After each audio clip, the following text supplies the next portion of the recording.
I'm live.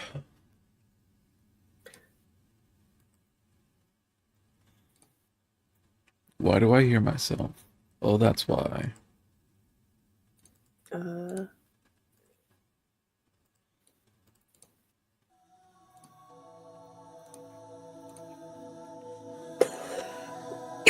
Thank you for giving into darkness my heart and being first to stream. Of course, my soul.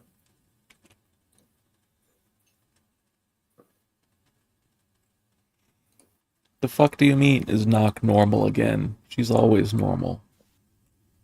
Wow, I'm offended. I'm never normal.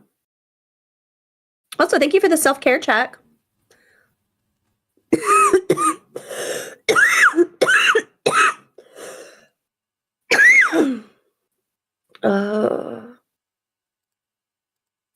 Stream didn't come for me?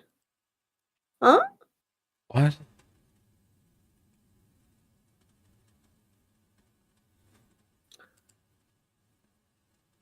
What? Oh, do you mean your walk-on song? Oh, It's saying it's yeah. connected. No audio cue. Weird. It's saying everything's connected.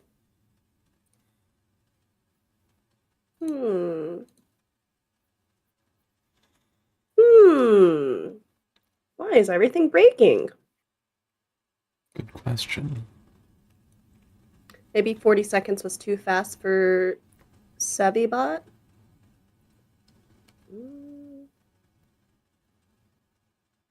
Maybe. I guess I can just do it this way.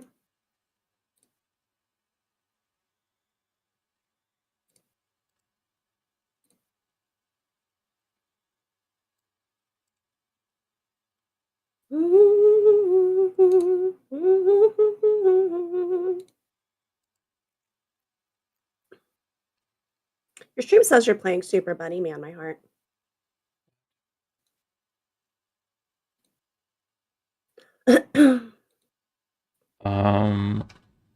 Huh.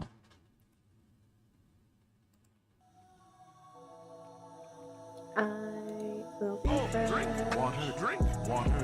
Water, bitch. Thank you for the self-care check, Don, and welcome in. Thanks for giving into darkness. Water, drink. Yeah, I did it manually, Don. I don't know what's wrong with stuff. Ready for this very, very normal knock stream of normalness. Exactly.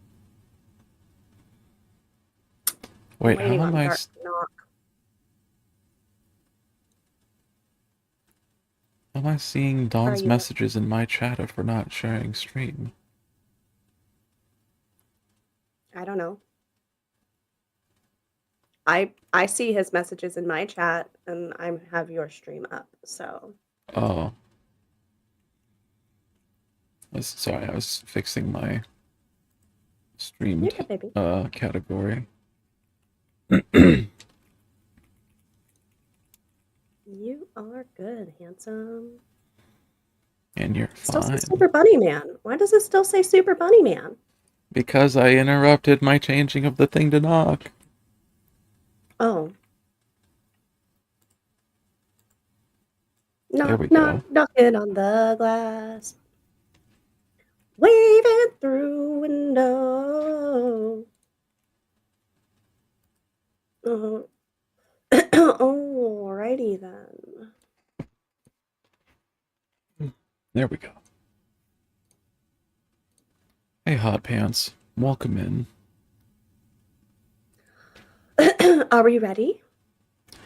I am. So we All right. are.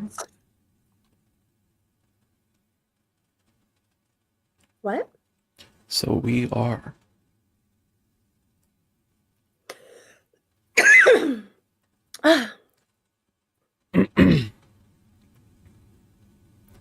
I'm doing good, Hello, Hot darlings. Pants. How are you two doing tonight? Today?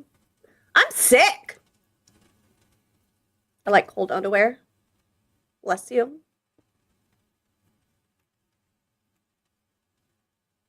Who sneezed? I think she mistook your cough for a sneeze. Sick of my BS. I'm sick of your BS already, Dawn, and the day just started. This is where we're at. Yeah, no. This one. No. It's up. This one? Yes. The others were in the last game.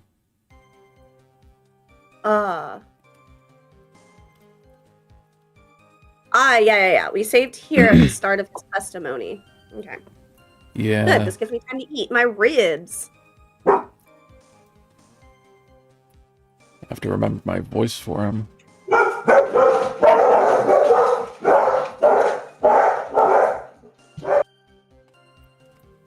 The boy was wearing the earpiece on the same side as the green lens of his specs.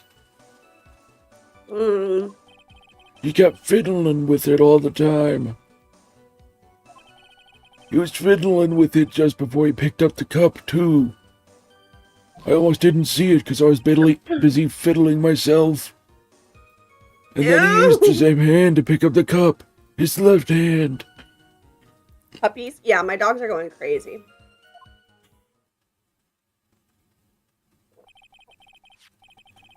We know that the victim was wearing an unusual monocle over his left eye.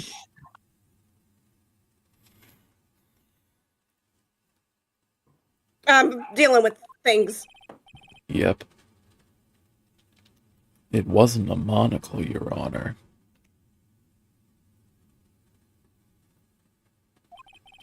It was a small computer monitor often used by programmers.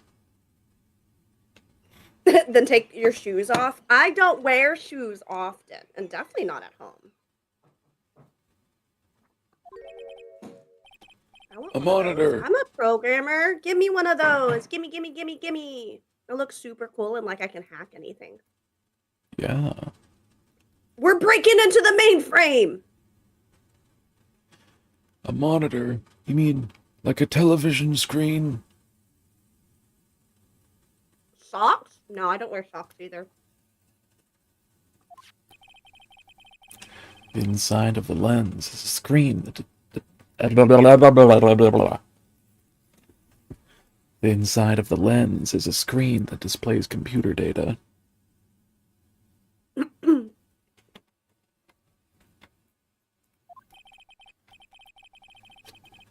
It's called an HMD. It's a common tool in the victim's line of work. What?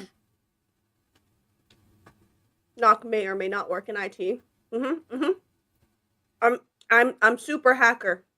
Bum bum bum bum.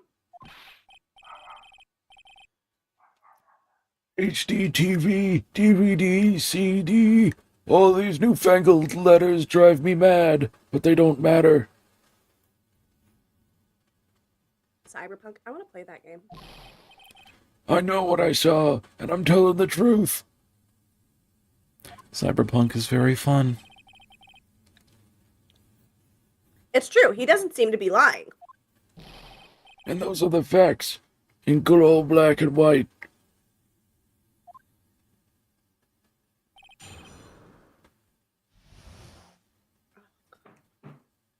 Eating ribs while streaming is hard. The boy was wearing the earpiece on the same side as the green lens of his specs. Was he?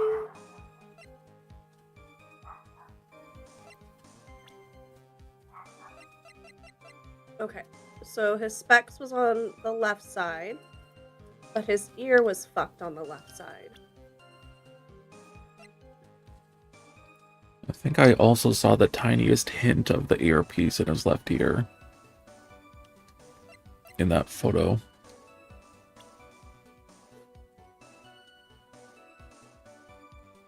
I don't see it.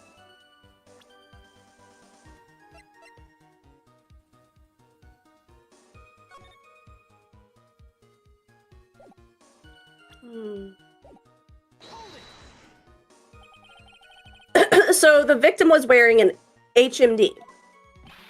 HD TV, CD, DVD. What does it matter? CD's nuts! It was none of them, actually, but anyway.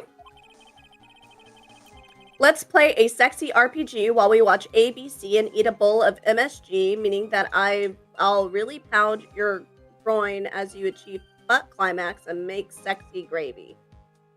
Make sex I gravy. love NSP. Oh, that makes more sense. What's Is that NSP? a line? Ninja sex party. Why do you know that? It's the name of a band. And I know it because the singer for it, Dan Avidan, is a member of Game Grumps. You're a nerd. Yes. From the song FYI, I Wanna F Your A. We've cultivated a very specific chat. Yeah. I don't actually sure listen that he to was- the music, but Hmm. I know of it. And you're sure that he was wearing the earpiece on the same side? No question. I could only see that side of his head from where I was sitting. Yeah, that's pretty obvious if you look at the floor plans. From the opposite table, he'd only have a view of the side of the victim's head. He kept fiddling with it all the time.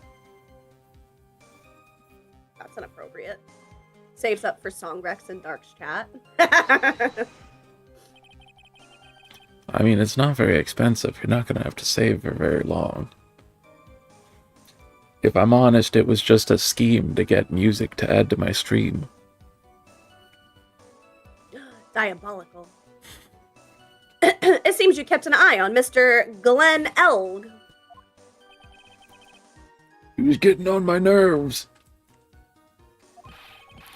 Rustling that newspaper and fiddling with his earpiece all the time. And then he went and made all that fuss dying from one sip of Javachino.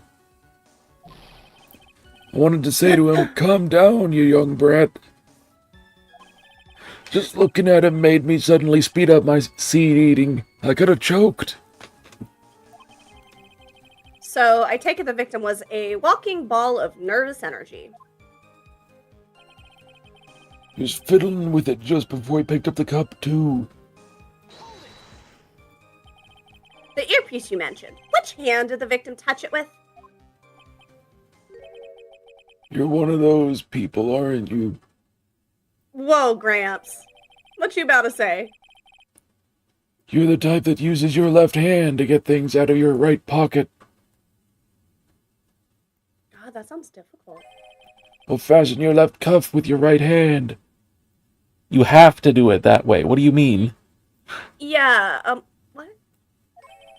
And when the tour guide says on your right side, you'll see the famous blah blah. You're the only one who deliberately looks left. Well, aren't you? No, I didn't mean... Obviously, he used the hand on the same side of his body that the earpiece was in. Ow, ow, ow! So, if he had the HMD on his left side, then it was his left hand, I guess. And then he used the same hand to pick up the cup. His left hand. You seem very sure of yourself, Mr. Kudo. That's because I know what I saw, no matter what tricks you try to play on me. Looks like he really did see the guy picking up the cup with his left hand. This is a dead end. Well, Nick, what do you think? I think the guy's telling the truth. But even so, something's not quite right. Then chuck evidence at him until he breaks! But if he's not lying, there wouldn't be any contradictions in his testimony, right? Hmm.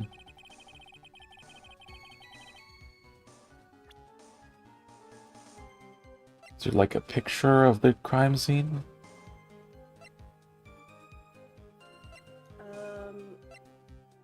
Yeah. This one.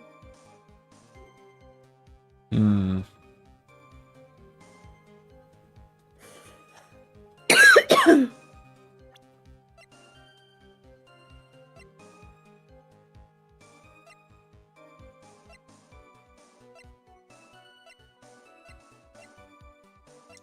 Where is it where it says the victim got this from the doctor before going to Trade BN? Okay. Is there like a date on that bag? Like maybe did he OD? No, because it's eardrops. Hmm. So he picked up the prescription directly before coming here. I'm just trying to see where it says that it was his left ear, because I remember that.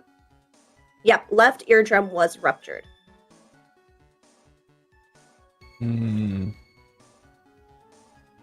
Then So he I think wouldn't I be should wearing be it on able the Right. left I think I side. should be able to present this bag or maybe his actual profile picture. What do you think?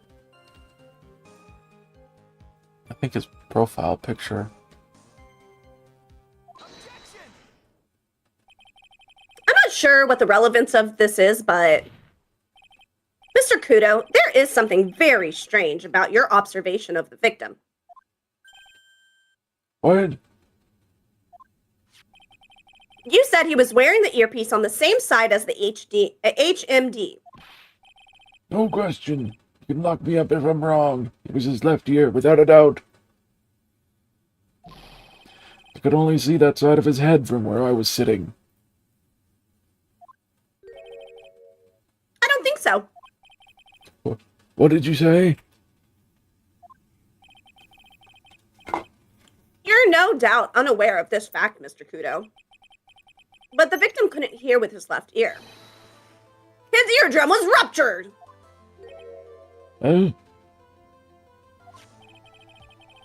Traces of medication for his condition were found in his ear canal.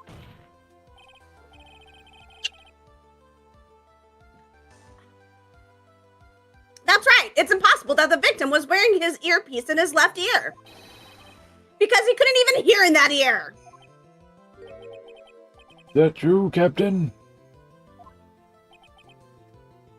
It is. Pigeon! Mmm, pretty pigeon. Mmm. What? He's nuts. Order! Mm-hmm. Order! Order!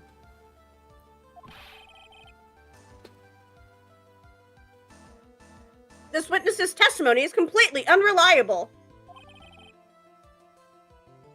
He only saw the waitress from behind.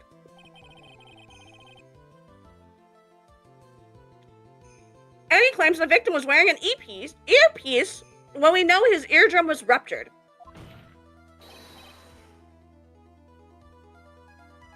Mm. Well, Mr. Godot? Oh, Oh, I like that noise. A single drop of milk is all it takes to destroy the pure black magic in the cup. This old man is my drop of milk.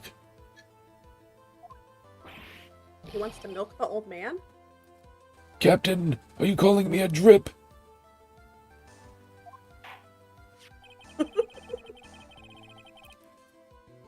This is the victim's coffee cup in which the potassium... Wait, This is... damn, their voices are so similar. I keep fucking it up. I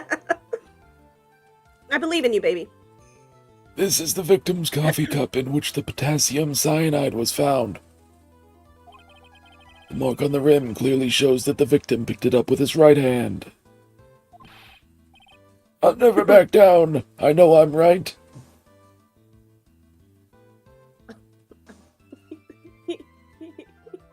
And I'll eat a chip. Yeah. The lad drank Javachino with his left hand. Let me Oh. put you out of your misery. Clearly, the victim used both hands. I like to use both hands on you. Yeah, you do. He took a sip with the cup held in his right hand and then switched to his left. That's what the old man saw. Very spicy. Impossible. The witness had already testified on numerous occasions that the victim died immediately after taking just one sip of the coffee. Which hand the victim used to pick up his cup is irrelevant, Your Honor.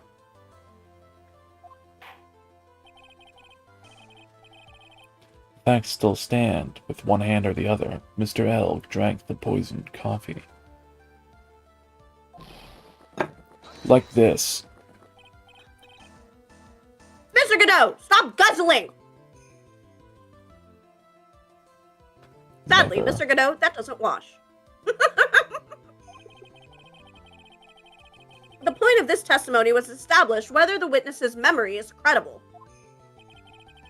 And the results are clear. The testimony... Oh my god, I cannot. The testimony given by this witness is useless.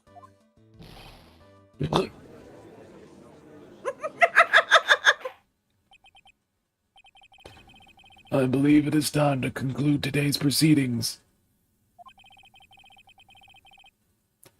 I am satisfied that the witness is not deceiving the court. But to be frank, his testimony is a farce. Did you have to be so frank? Take that, you pompous old... I'm sorry, Mr. Kudo. You can't reach me from there.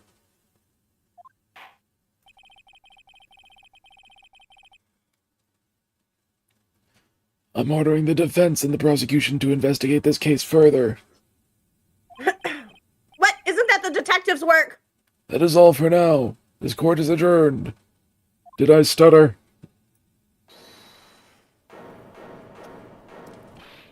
Wait!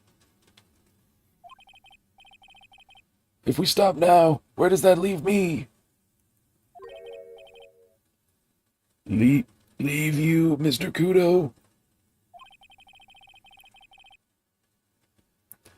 Thanks to that blue-suited young upstart over there.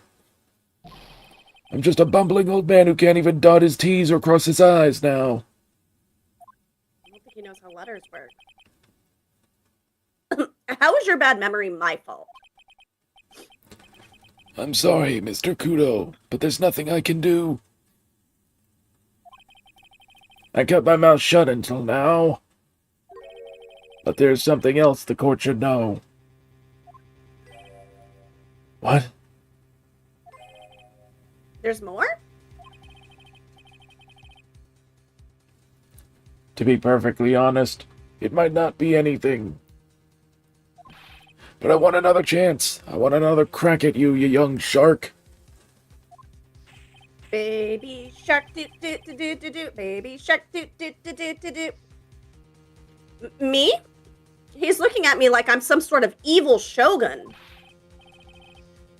Well, everyone, what do you say to one final showdown? I want to show you my guns. Yeah.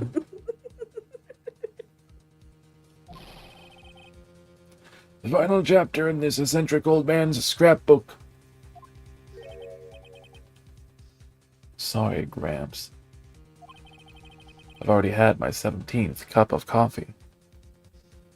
This man should be dead. No comment.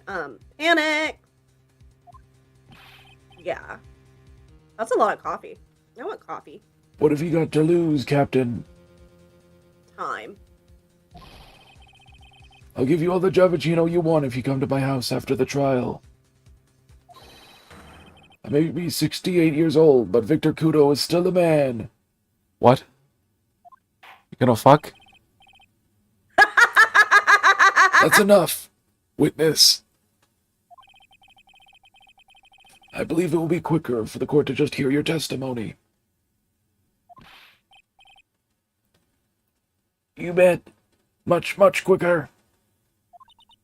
I can't believe this is happening. Ah, you better get ready, youngster.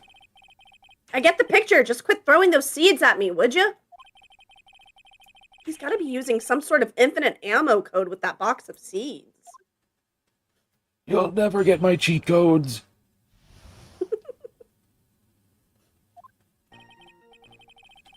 First of all, I want to stress that this might not... that this might be nothing. I'm not too sure of myself. Young boy slumped over the table as soon as he took one sip of his Javachino. Well, the clumsy idiot upset the vase. He knocked it over. Right over. It broke, and the strip of cloth covering the table got completely soaked. Well, how about that? Turn things upside down, What? Is that all? Yes, that's all. I remember it perfectly. You're doubting me again? You're doubting a poor defenseless old man? No, we're not doubting you, Mr. Kudo. Don't you get the feeling there's a question hanging on everyone's lips, Nick? Yeah, so what? Probably. That's all I can think of, and I have to cross-examine this guy.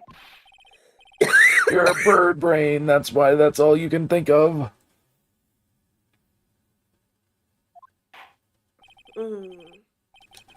Very well. Mr. Wright, your final cross-examination, please. Let's get this over with. It's the final showdown. First of all, I want to stress that this might be nothing. I'm not too sure of myself.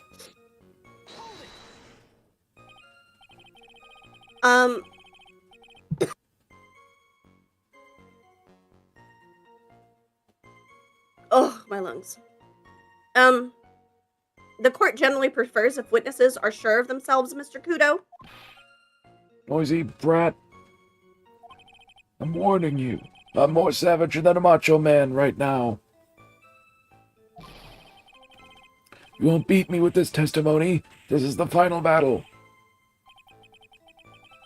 He's checking those seats harder than ever. I better be careful. Come on, Nick! Nail him! Not in the courtroom, Maya. The young boy slumped over the table as soon as he took one sip of his Javachino. The court has already heard that testimony, Mr. Kudo. I know that. I was just setting the mood. How else am I supposed to build up the suspense, His seed got all over his face before Nick nailed him. Oh my gosh. This old man is spreading his seed all over town. Yeah, that slut. The suspense? Yes. Now what do you think? Should I work the audience a bit more? Old man, what is your deal? No, please continue, Mr. Kudo, as quickly as possible. Alright, now where was I? Ah, yes, the young boy slumped over the table, and... Well, the clumsy idiot upset the vase. He knocked it right over. Thank you for the heart, me, Dawn, and the Go Popular. I'm supposed to be pressing. I forgot. A vase, you say? Yes, there are vases on all the tables in that place.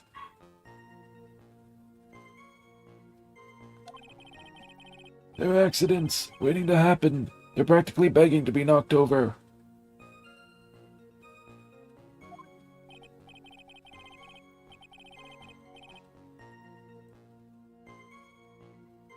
Okay, sorry. I was checking up on TikTok. Well, he's right about there being vases. I do remember seeing them too. Thank you for Knocked the love over. you, my heart. I love you so much! I love you so much. There was a vase on the table when I ate lunch there. And you saw the moment when the victim actually knocked over the vase? Well, it's hard to say. It's a bit unclear. How do you really define? Fine. Okay, I get it. I heard it break, and the sight of it is burned into my memory as clear as day. Oh yeah, I what still color were can't the see the art flowers? stream. Huh?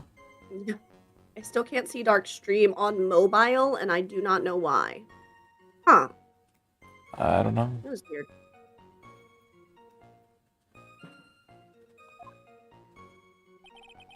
TikTok. But the party don't stop. Oh, whoa, whoa. Man, I cannot fucking keep a tune. It I made broke. myself a little dizzy. The strip of cloth covering the table got completely soaked. Careful, my heart. I want you to soak my titties. I plan on it. Soaked in water, you mean? Yes, it splashed me on the knee as well. It only comes up on desktop, and I can't do the club redeems. Mmm. So weird. You said you were sitting at a table across the room from the victim, correct? And yet the water still managed to splash onto you? It was cold. I clearly remember it splashing me. Now it's on mobile? Woo! Nice. Could the water really make it all the way across to the other side of the room? Well, how about that? Turn things upside down, You mean the vase on the victim's table falling upside down and breaking? Just The takes vase turned time, I guess. upside Well, I'm down. glad it's working. And my testimony's turning this case upside down.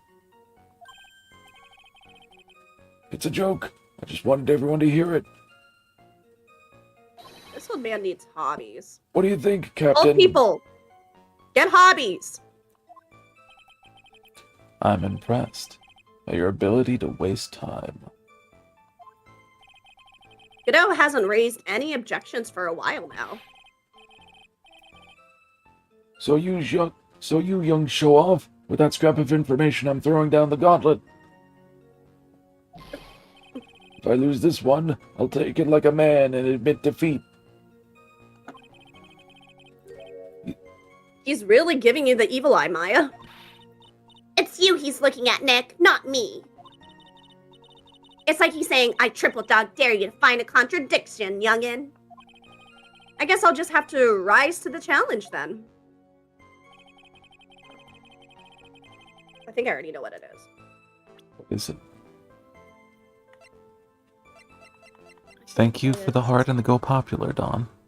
At least I think that's what those are. I've joined your fan club for 3 months, and you shared and liked live. Thank you, Don. I appreciate it. Yeah, look, see, the vase isn't knocked over in this photo at all. Yeah, you're right.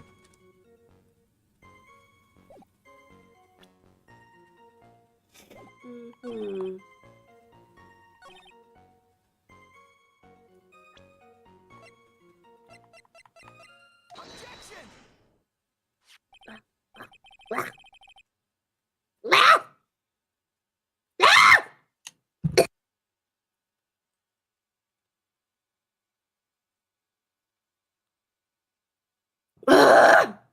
There's a Okay. piece of hair in my mouth. Oh, not fun.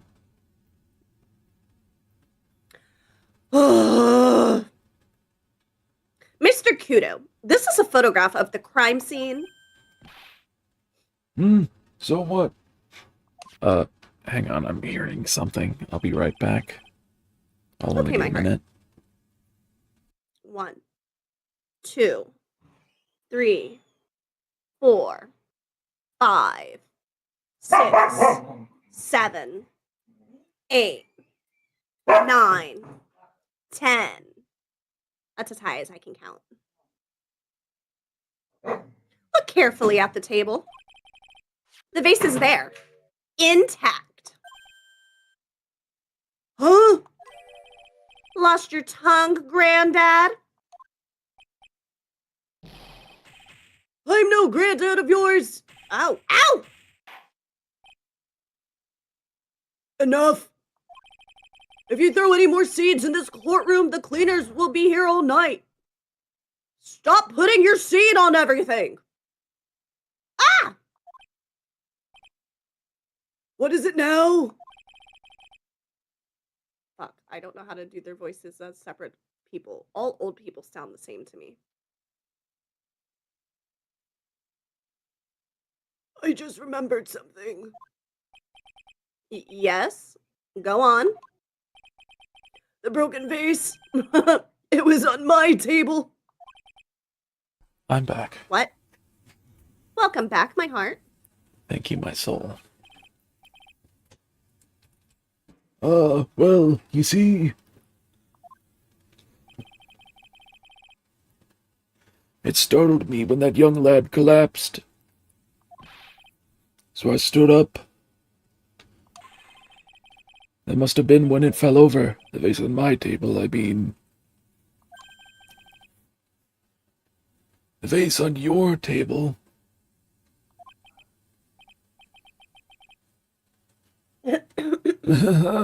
Yes, it was on my table. That's how my groin came to be completely soaked. Definitely not because I was Gross. eyeing the waitresses behind. Little lady, are you here to steal food from me? Are you here to steal food? You don't get to have these snacks. They're my snacks.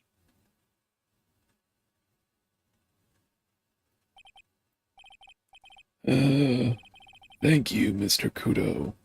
You've certainly earned your kudos for today. But I'd like to ask a question now. Have I been any use at all? no. Perhaps that's something you should reflect on yourself, Mr. Kudo. Wait a minute. If that's the case, there's more. I've got more to say. Oh, yes. I remember something else. Bailiff, escort the witness out of the courtroom. Wait, listen to me. That old man really wants attention.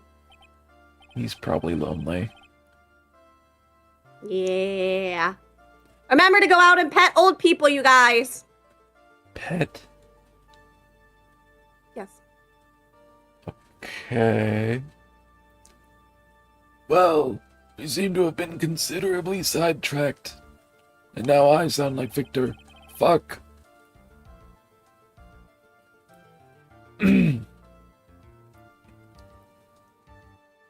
And I'm still not in a position to deliver a verdict.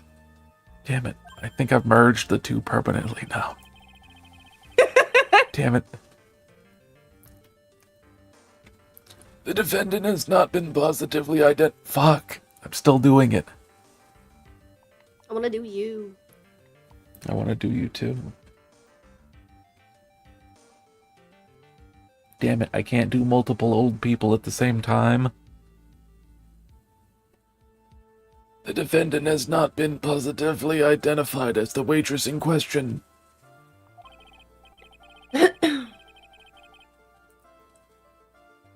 Additionally, there are two disparities in the testimony we have heard thus far. The mark on the coffee cup and the victim supposedly drank from with his left hand. And the earpiece, which was inserted into his left ear, out of which he couldn't hear.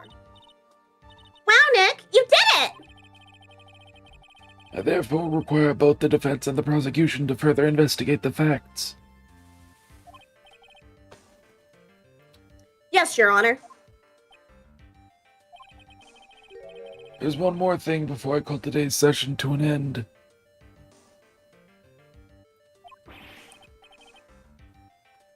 What? One more thing, Your Honor? The witness we just heard from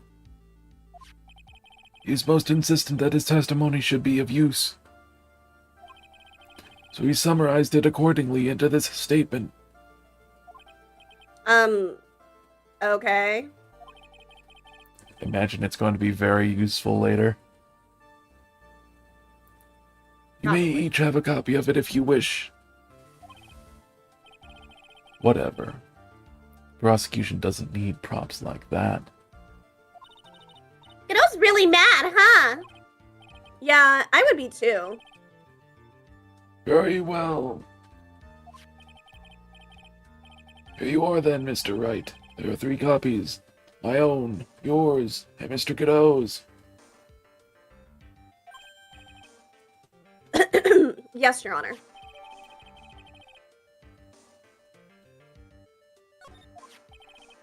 I'm sorry. This isn't a piece of testimony, more like a 5-year-old's apology. What the heck are we supposed to do with 3 copies? That's all. This court is adjourned.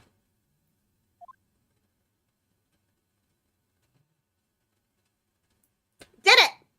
Someone further on in the case is probably going to lie about what they saw, and then we'll use that statement to call them out on it.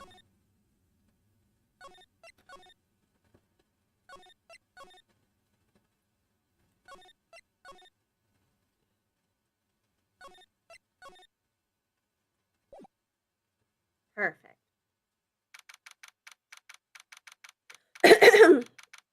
January 7th, 12:52 p.m. Wright & Co. Law Offices. So, how do you think the trial went this morning? How do you think it went? It got a bit crazy in there. I just wonder if that killed our chances. Yeah, I guess it did get out of hand. Mr. Kudo's testimony did nothing to help us. Plus, now we don't even know the identity of the waitress who laced the coffee. All we know is what old Mr. Kudo saw, the apron straps and the ribbon. And that the victim was wearing an earpiece when his eardrum was ruptured. Talk about a terrifying case of contradictionitis. Contradictionitis. Dick! Yes. Time to play doctor and find ourselves a cure then, huh? Yeah, we've got to find one for Maggie, or she's gonna have a terminal case of guilty. These jokes are so bad. They are. What do you expect from Phoenix and Maya, though? True. January 7th, detention center, visitor's room. I guess Maggie's still in questioning. But we've got questions to ask her too. Maggie! Maggie! Keep it down, Maya. This isn't a playground, you know. Hi, Rusio. Thank you for the offering.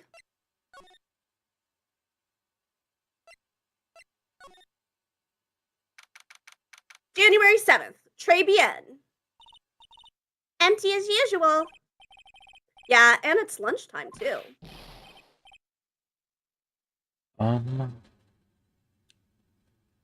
Is this a new person or is it him? Who's coming?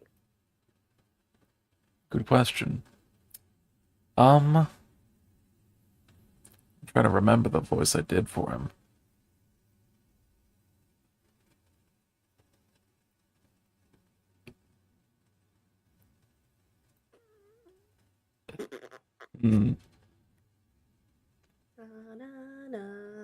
That's it. Come on, come on, come on. Hey, that sounds like... Oh. Fuck. Hi, Gigi. Welcome in. Thank you for the offering. I'm just calling 8, pal. Come on, I know you can. He's getting real worked up about something. No. That's the wrong number. Looks like an 8 would have only netted me $5 anyway. What a ripoff. What's the problem, Detective Gumshoe? Oh, it's you. I was just listening to the radio, pal. To the radio? Hey, Detective Gumshoe's having lunch here. He is, and he's having the twin tea set.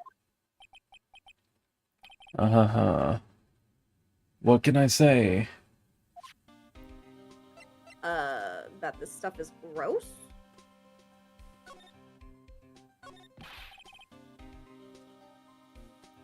This is a nightmare. How am I supposed to look Maggie in the eye now, pal? You really drove her into a corner, you know. You always blow apart my testimony. Why, of all days? Didn't you do it today? Sorry. There just weren't any holes in it, for once.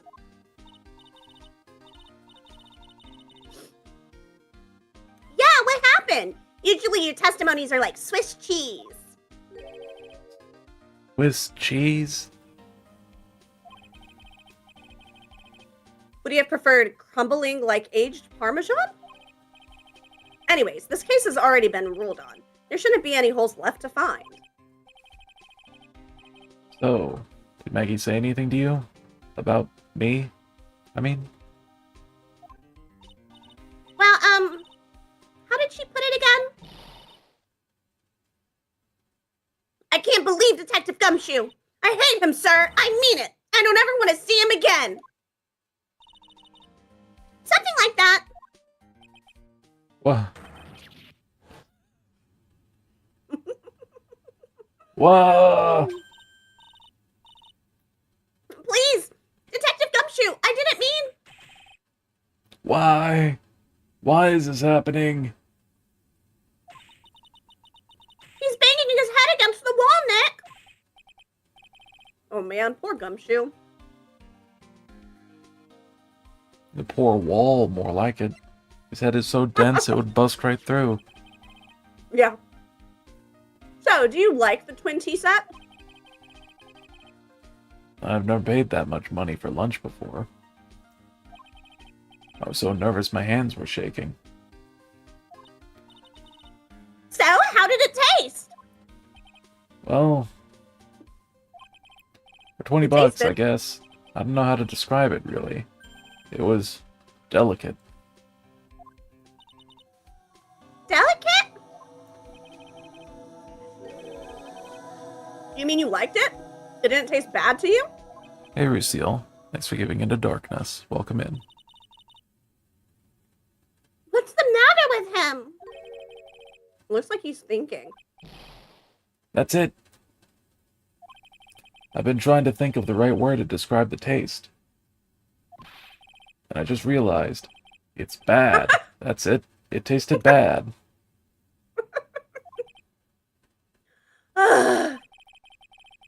It's kind of hard to admit it to yourself when you paid 20 bucks for it, you know?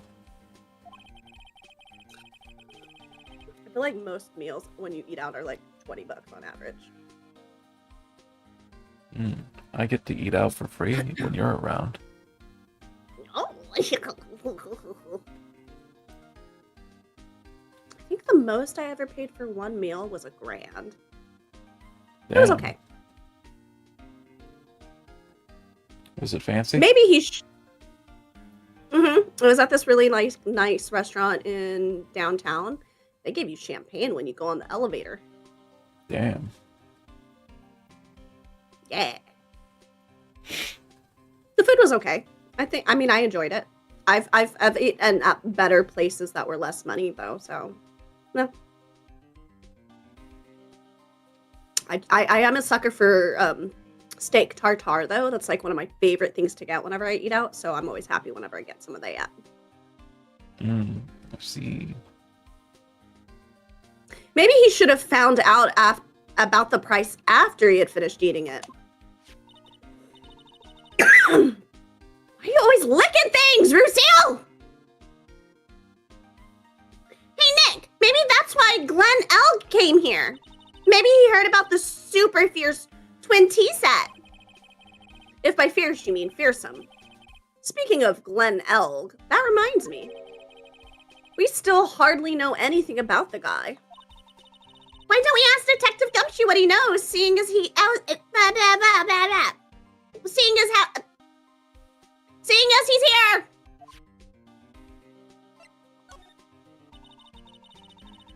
So what were you all excited about earlier? Huh? That's right. You said you were listening to the radio or something. Oh, that was nothing. I wasn't excited. Detective Gumshoe, you can tell little me. What were you listening to? Tentacle porn! Cough, That'd be cough, a weird bleed, thing to listen to. bleed, dead. Lucille, what did you find Probably in the wouldn't castle be- this time? I was gonna say, you probably wouldn't be dead if you stopped licking random things. You didn't lick the jellyfish container, did you? Those things have biotoxins in them. I want to taste a jellyfish. I feel like their consistency would be delightful. Not the ones in my castle. I thought it was a lollipop, but some jackass put a razor blade in it. I mean, where else are you going to keep your razor blades, though? Oh, my emergency razor blade. Remember, razors make candy taste better. Just like AR-15s.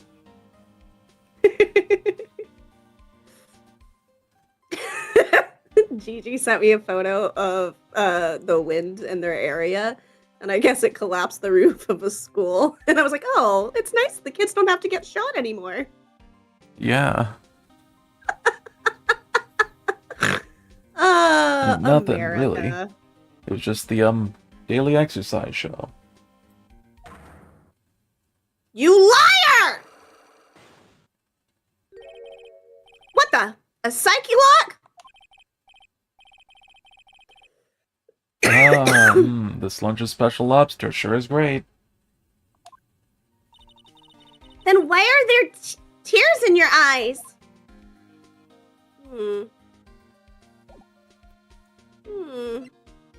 Interesting.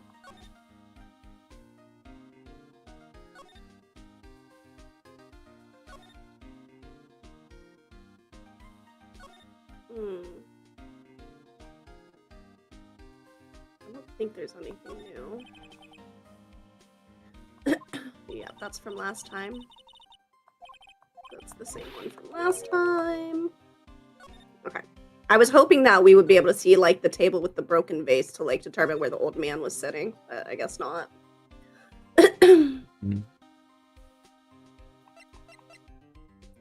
Maybe you can, like, so we present could- the lottery tickets that you have in your thing for a psyche lock to be like, no, you were doing lottery tickets.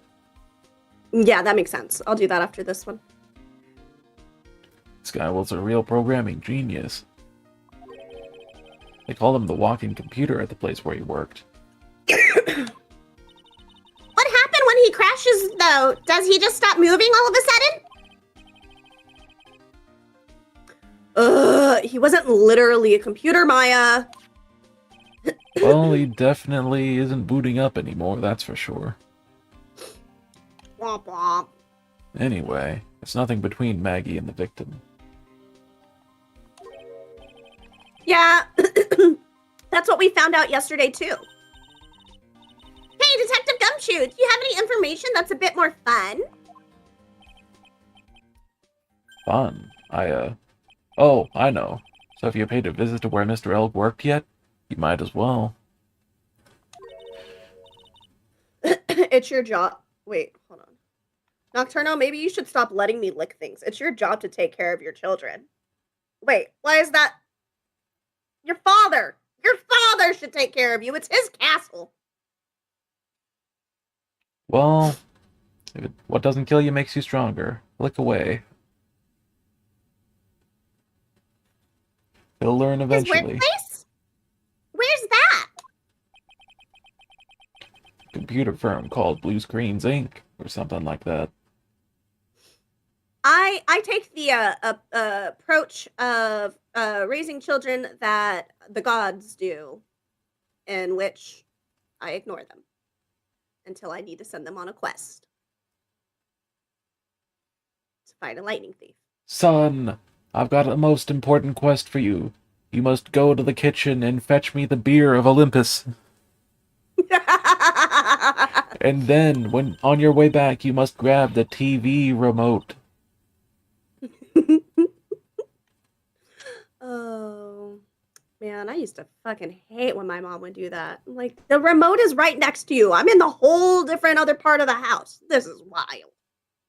Yeah. Sounds like a stable company. This could be fun, Nick. Let's go. Computers aren't really my thing, Maya. We'll be fine. I know all about that high-tech stuff. Somehow I doubt it. Is that the black refrigerator surrounded by crocodiles or the silver refrigerator that's in the middle of a sand pit? Your castle's weird. Well, it's kind of like an infinitely generating thing.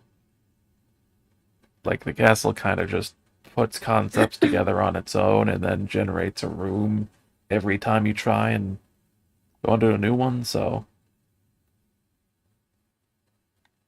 Well, not every time. I wonder about that. Just around the riverbed. It's just around the corner from this point. You should take a look.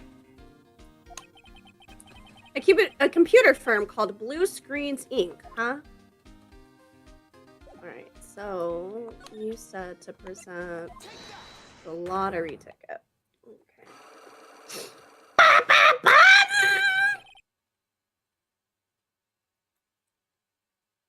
The radio. Thank you for the self-care chat, game guy. I appreciate it. I'm out of agua. Fuck. So, I'm gonna go refill that. You want me to keep reading for you? Yes, please. Alright, Detective Gumshoe. Tell me the truth. What were you listening to? No way, pal. Now that you've made a big thing out of it, I'm not gonna tell you. We'll see about that, pal. Considering all the noise you were making while you were listening, it's pretty clear what kind of radio program it was. I'd say it was related to... Okay, scroll over.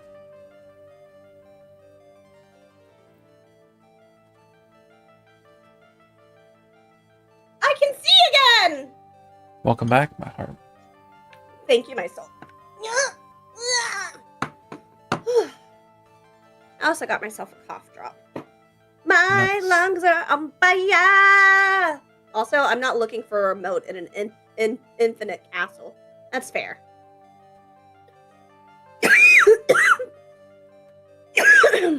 Okay, the lottery ticket.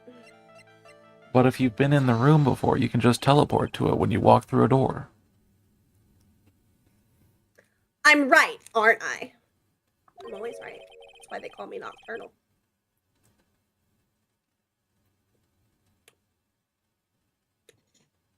You were listening to the lottery results, weren't you?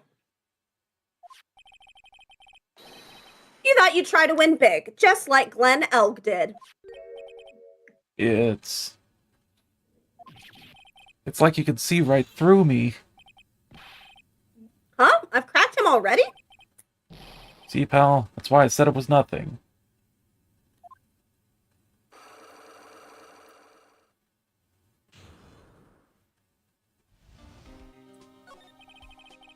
It's usually pretty lucky, so I figured I'd give it a try. You were never lucky, Gumshoe. Well, What's he with did. everyone in the lottery? He did survive a car crash.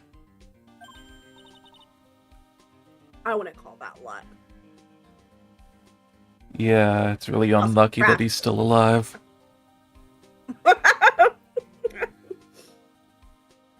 So, how did it? Oh, so how did it go? I won 50 cents. It'd be better to win nothing at all than half a lousy buck. I was so mad. Yeah, I know the feeling.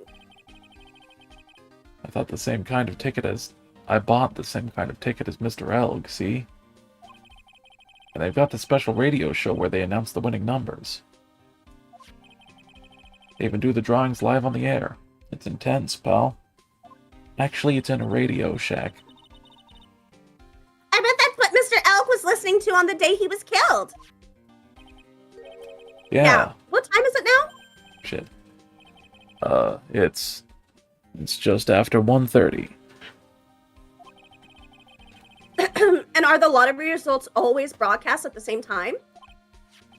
Yeah, look, I got this flyer when I bought the ticket.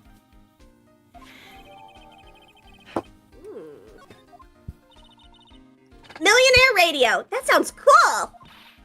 I want to try it, Nick. Then buy a ticket, Maya, with your own money. There.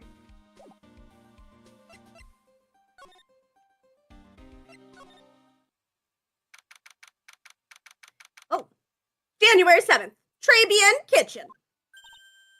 Huh? Mr. Armstrong's talking to someone.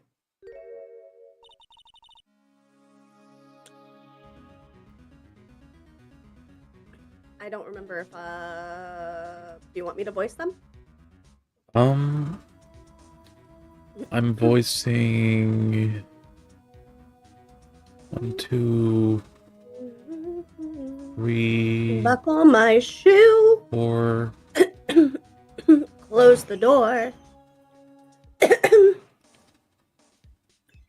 I think this would be your 4th character, but I will do it if you want to rest your voice some. I want to do what you'll make, what make you happy.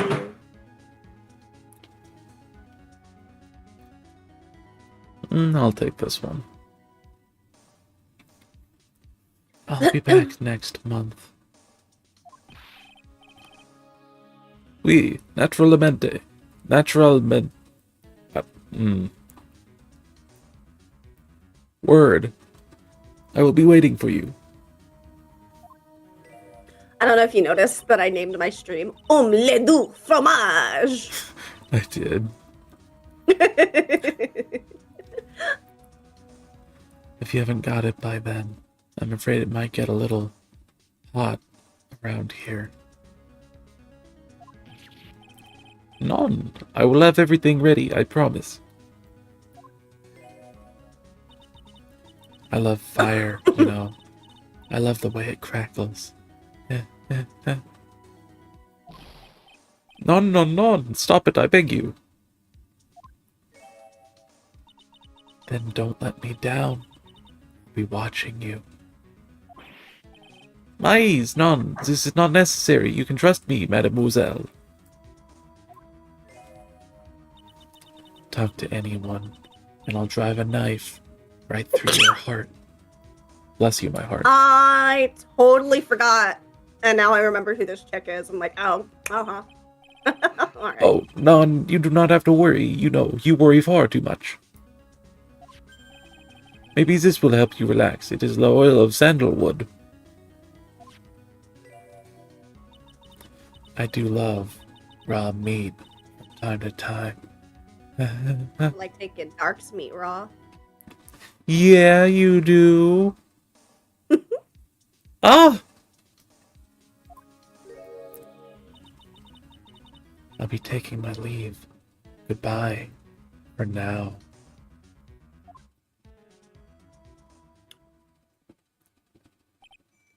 I have the shivers. I must rub some of my oil all over my body before I becomes a nervous wreck. Yeah, oi, oui, that feels good.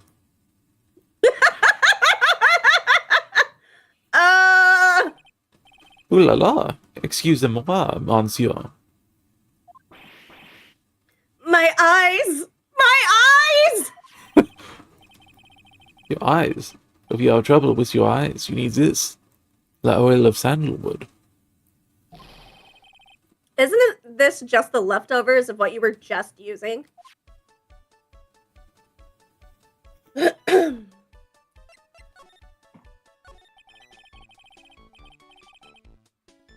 don't exactly have many customers, do you, Mr. Armstrong? Non, you are right, monsieur. But perhaps that is the perfect time for you to visit me, non? That way, I can give you my undivided attention and cook for you la dish supreme. Pinning on a brave face, huh? That That's what girls do, Nick. But you are right. Business is very difficult these days. Perhaps the name is the problem. People do not understand it. They think it is Trey. I just wanted people to think that my restaurant was exclusive. But I think you just serve fast food on cheap plastic trays? Nick! That's the kind of thing that can make a girl cry. Have you forgotten that Mr. Armstrong is a man, Maya? But this restaurant is my life. It is everything to me. I'll defend it to la finale. No one will take it from me. So, who was that woman you were just talking to? Ooh la la, you saw that. Well, yes. Sorry. So, who is she? She looks so polite and graceful. Would you hire Phoenix Wright to be your defendant? Yes. Yeah, given his track record. He hasn't lost. Well, I mean, he did except lose one, when... but it was on purpose. Yeah, when the person he was defending was a fucking murderer. Mm-hmm. But polite, graceful? Little lady, what is your issue today? And she likes raw meat and fires, right? I'll be back next month. Oui, naturalmente. I will be waiting for you. I'm definitely not saying that right. If you haven't got it by then, I'm afraid it might get a little hot around here. It's getting hot in here, so take off all your clothes. It's so hot, I'm gonna take my clothes off! Please keep them on, Toad.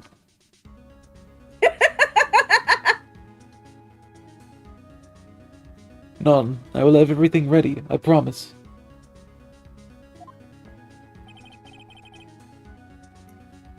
Now that I think about it... Hey, Maya, I think it's pretty clear what kind of conversation they were having. You think so?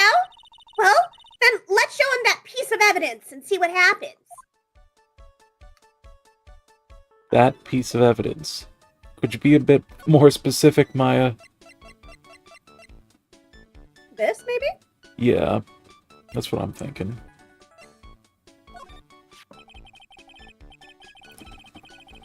So long as that paper exists, I am but a delightful angel with slab-broken wings. An angel, huh? Doesn't bode well when you think about it.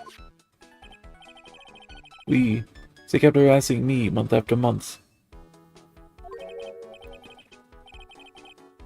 In the end, I had to give in. I agreed to help them. Help them? With what? My bien sûr. If I did not owe them the money, I would have refused. But my ends were tied. Please, what did you agree to help them with? None. I cannot say. If I tell you that woman, she will slice me up. And eat me with the salad garnish. Ew, I hope he doesn't mean that. He'll literally be sliced up and served with garnish. I'm gonna guess that woman has something to do with your loan contract. Am I right? Ah, Please, Mr. Armstrong, tell us about that woman.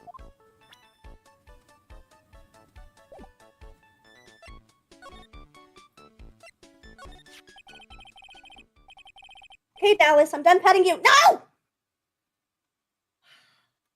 Dallas.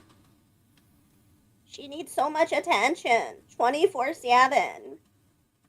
He's just a little princess. Don't lick my tummy. You're my little princess. Well, good. I need just as much attention as she does. I know. He's like, I'm aware of what I signed up for. Indeed. The woman who was here earlier. I take it that she's, Why has it come to this? What a tragedy. Suddenly I find myself so deep in la debt. It is a sign of the bad world we live in. Huh? No, I'd say it's more of a sign of bad culinary skills. The woman who was here. The scary woman. She is from the loan office. Loan office? Is that where you borrowed $500,000 from? We. Tender lender, it is called. Catchy name. Just hearing it makes me want to borrow some money. Please, you must not borrow from them. If you must, no more than $10. $10? Sounds like your whole monthly stipend, Maya. Hey, I get a bit more than that, thank you very much. So Tender Lender is the loan office you borrowed $500,000 from, huh? I wonder if they got anything to do with this case. I mean, kinda seems like it. I am a weak woman. When I am upset, I have to buy something nice to cheer me up. Thanks to him loaning me $500,000. Thanks to him loaning me la money, I have to pay back $500,000 now. I am like his slave. I have to do everything that he tells me. Who's this he? La Tiger. El Tigre? El Tigre. He is the manager of the Tender Lender, a terrifying man, the big city mobster. When he shouts at me, my knees are trembling and his voice is ringing in my ears for 3 days. As soon as I hear the noise of that battered old scooter he rides, I start to cry. A big city mobster who rides a battered old scooter? Does this guy resemble me by any chance? Oh, none. This man has a presence, a most formidable personality. Although, he does have a less spiky hair, just like you.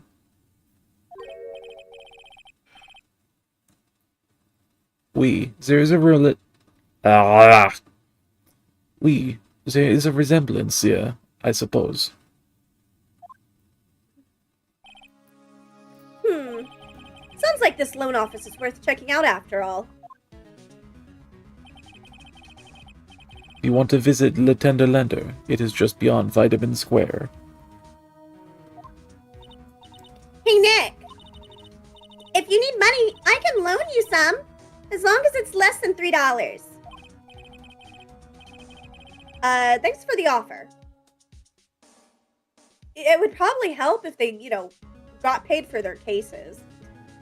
Yeah. Just beyond Vitamin Square, huh? You'd think with Phoenix's fucking track record, more people would buy his services. Like, he's never lost except once, and he's dethroned several undefeated fucking prosecutors. 3 of which were Von Karmas, who were said to be unbeatable.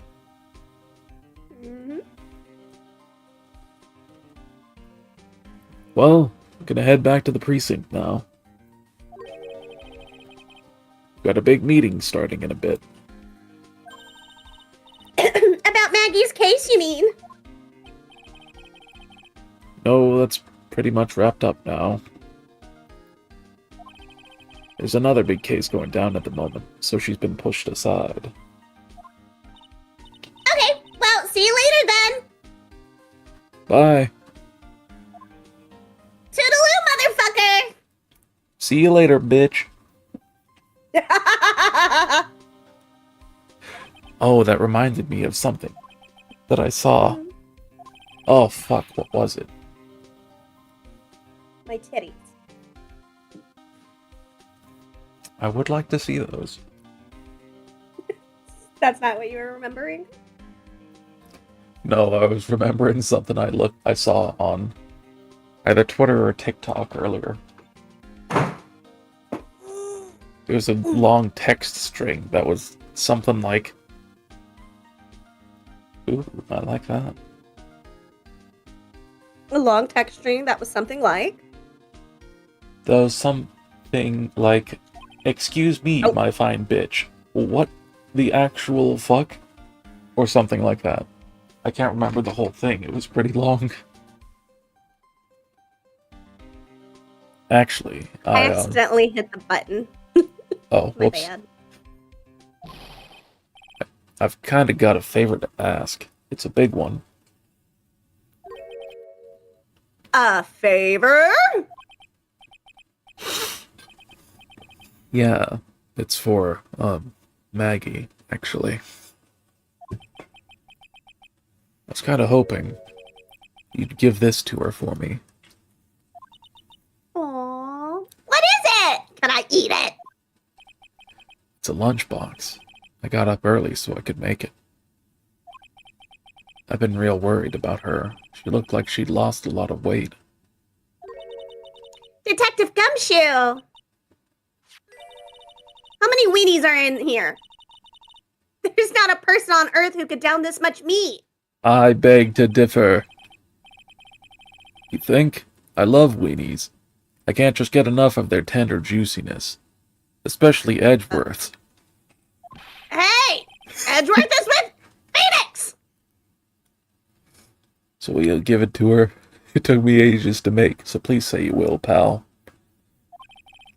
I can't exactly say no, can I? Maybe I'll eat it myself if I get hungry. Don't forget, okay? I'm counting on you to give that to Maggie. And this is for Maya in case she gets hungry and tries to eat it. Hands him his revolver. He's finally gone. Alright, now I guess we should head to the new places.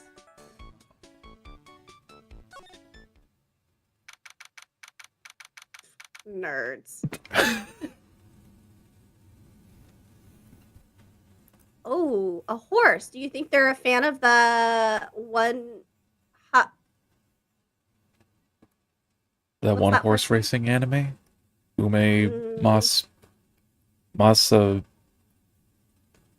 Nay! I don't know. Horse girl racing anime. Can't remember the name. Ube January Masume? 7th. Something like that? Blue Screen Ink. Sure. Sounds right to me. Wow, this place is so high-tech. You can almost smell the electricity in the air. I There's a think that computer means you're for about to Maya. have a stroke. They can't work without electricity, you know.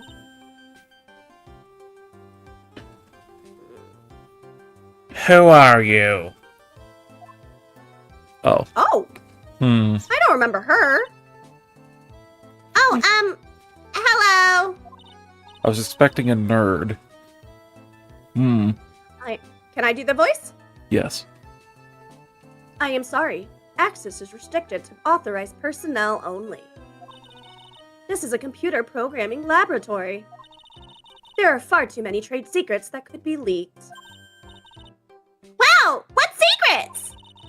Everything you see here is classified. No information can leave this building. Understood! Who is this woman? She's like a robot from some kind of whacked educational show. My name is Lisa Basil. I'm the company director. Director? She's human? She seems more like a ghost in a shell. I love Ghost in a Shell! I haven't seen it, but the opening is pretty fucking banger. Yeah, I want you to beg me. I plan on it. And that thing over her eye, isn't that the same device as Glenn Elg's? Not quite. That's a DMH, right? Nice try, but it's the other way around, Maya. It's an HMD.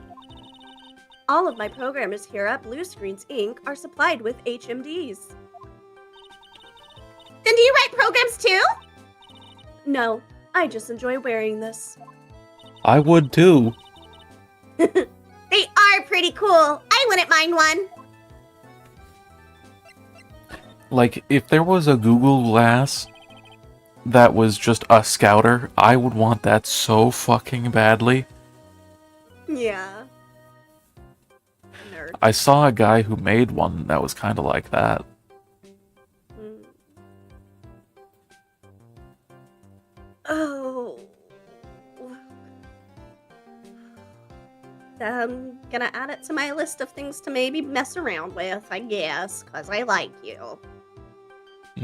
Thank you, baby. I definitely don't keep avoiding ending up buying a bunch of soldering stuff, because I don't need another hobby. But I do want to make this touchscreen mirror calendar thing anyways. If anyone can make it happen, it's you, my heart.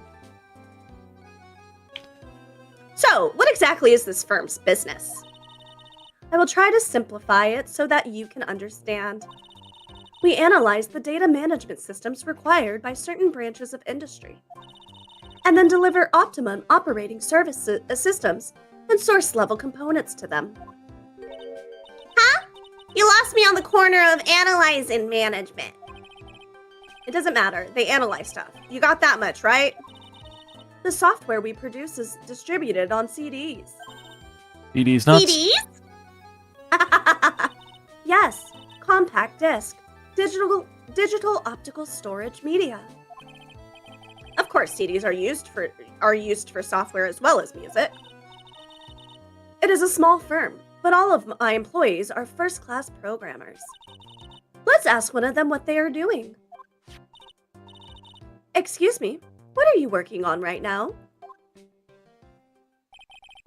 I'm researching the impact of time slicing on logical access to shared global variables. Obviously, program structure heavily influences response time and performance. The variables and memory overheads is vitally important to the success of the... Well, you get the idea. This is the sort of thing we are involved in. Did you good people follow all of that? Oh. Yeah? Your blank smile just said otherwise, Maya. You know about what happened, right, Miss Basil? You mean about Glenn being poisoned? Yes, I know. It's terrible. Can't you tell us anything that might be helpful? I don't think so. A police officer was here earlier, too. But I couldn't tell him anything either because the waitress who committed the crime has nothing to do with Blue Screen's ink. Oh. How about Mr. Elg's desk? Have you cleared it out already? No, not yet. It's this one right in front of you. If there's anything that might be useful to you, you are welcome to take it. I guess there might be a clue here somewhere.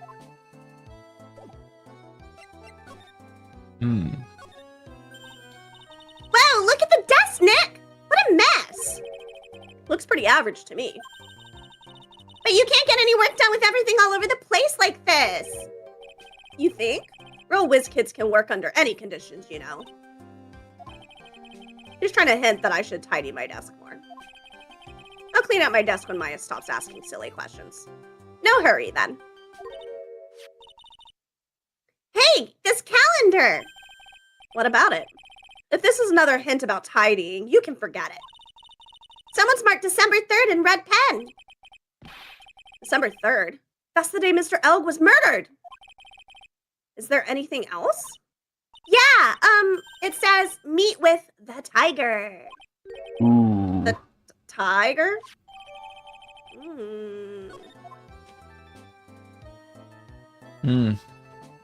Interesting.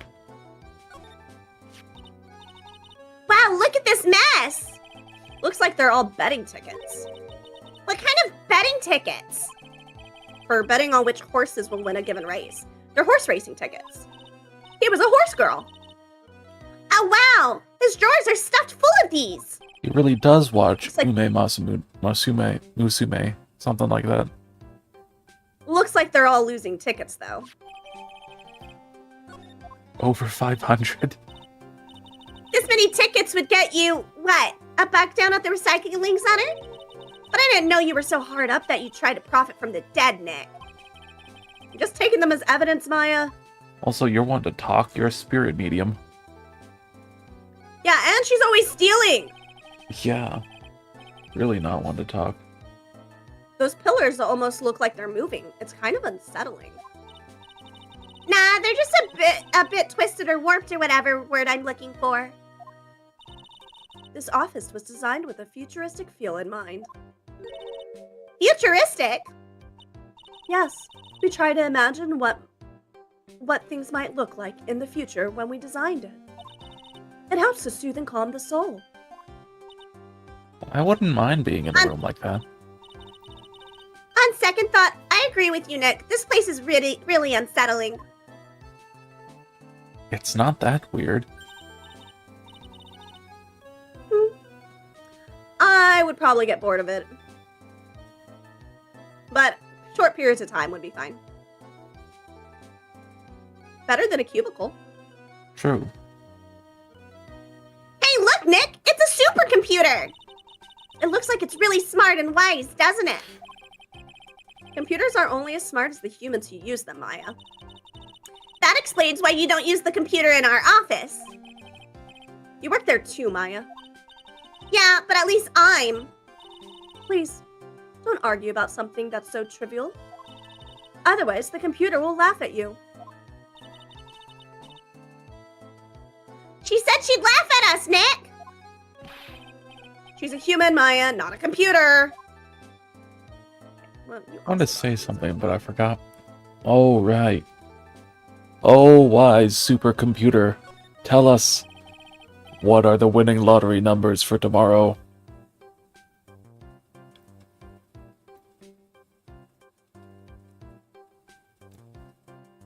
Internet is slow, it's gonna take a while. At least 24 hours. He's really pounding that keyboard, isn't he? Wow, I bet that's where the pro and programmer comes from, huh? I guess I shouldn't be resting on my laurels. Gotta expand my skill set and all that. Yeah, that's a good idea. Maybe I could become old CD's apprentice. CD's nuts?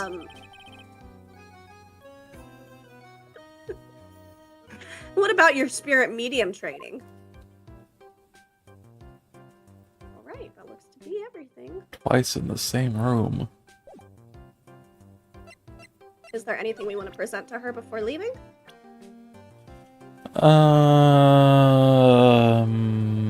Maybe ask about Glen Elk with his profile.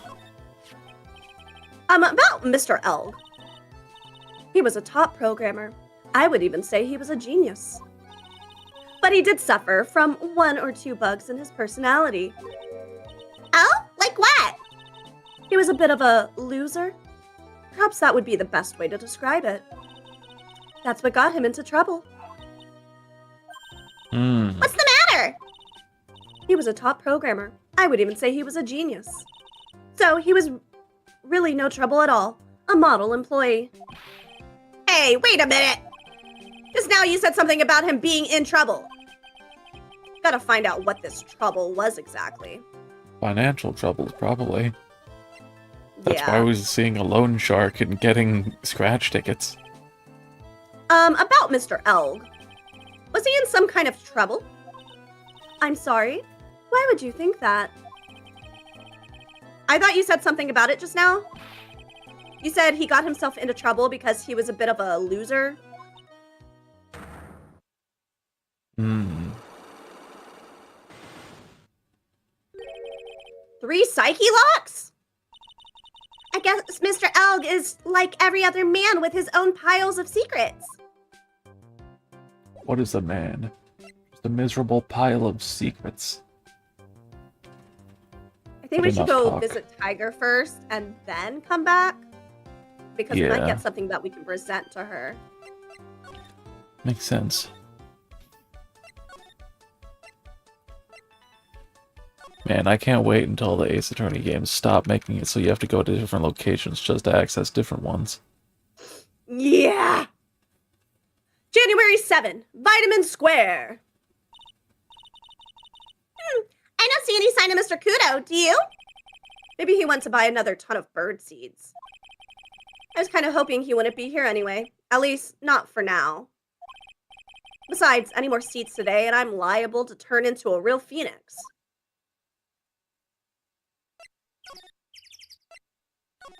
I just realized the irony of a man throwing bird seed at a man named Phoenix. January 7th, Tender Lender. This place gives off a really strange vibe, doesn't it?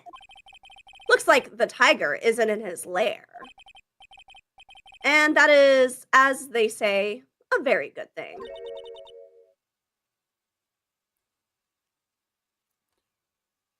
Welcome. Gulp. Talk about a creepy voice. It makes your soul want to shrivel up and die. Oh. As I say, I You're can't remember if here it's her or to the discuss other one. alone. No, not exactly. Alright. Not who I thought it was. The manager is away at the moment. Wait quietly, please.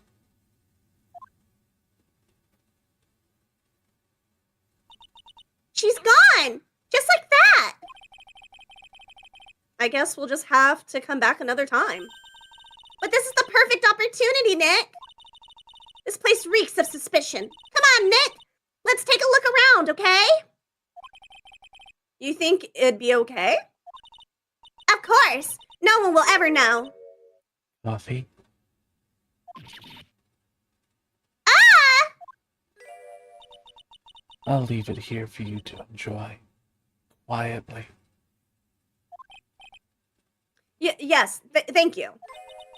Do not touch the desk, please.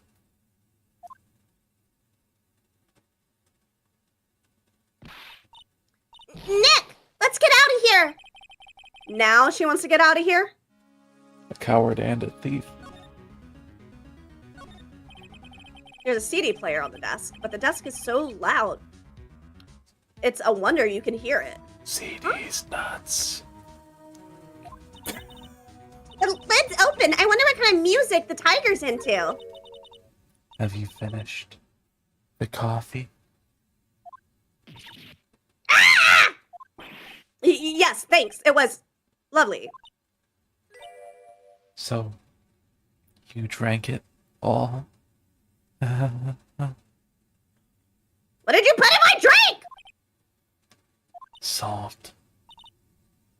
Gulp. If you touch anything else that doesn't belong to you, there's always another cup.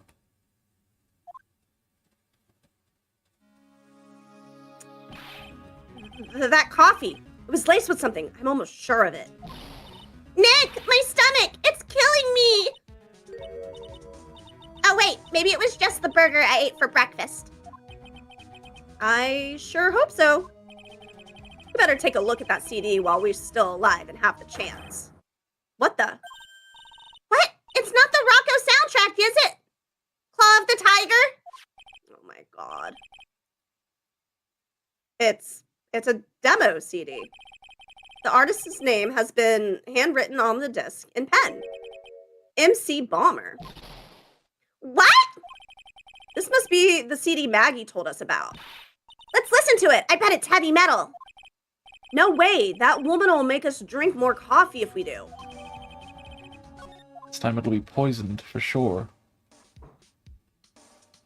It was probably her that poisoned the guy. That's one impressive desk on one impressive rug. It's solid gold, Nick! Gold! Just look at the shine. Only real gold shines like that. Would you really want such a shiny desk, though? I don't know, but let's see what it's like to sit at a solid gold desk. Wow, I'm completely dazzled! That's because it's completely dazzling. I can see out my nose in the reflection. That's gonna be really distracting. So, the desk isn't practical. No surprise there. Let's see. This round doll thing is called a Daruma, I think. I figured I'd read a book or two and be more cultured, in case you're wondering. You mean you aren't making stuff up for a change? I bet you also didn't know that no matter what, he'll always right himself. Come on, Nick. Give him a good shove. Only if I feel like dying. Now, this yellow thing, this is a Japanese chess piece. I think it's a king. Not that I'm an expert or anything. I'm more of a reversey person, you know? Assuming she knows what she's talking about. These aren't exactly your typical mobster wannabe items. They're not trophies, aren't they? Gold? Hey! There's a piece of paper sticking out from under here. What is it? A repair bill? Looks like he did some... Oh, fuck. It looks like he did some repair work on his car. Does he even have one? $15,000 to replace a bumper and a light? That's insane! The car's registered, too. The... Catarvinis. Cadaverinis, I think.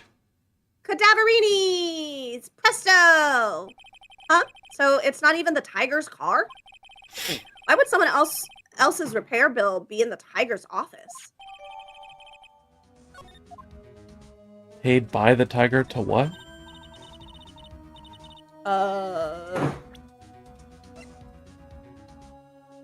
Ah.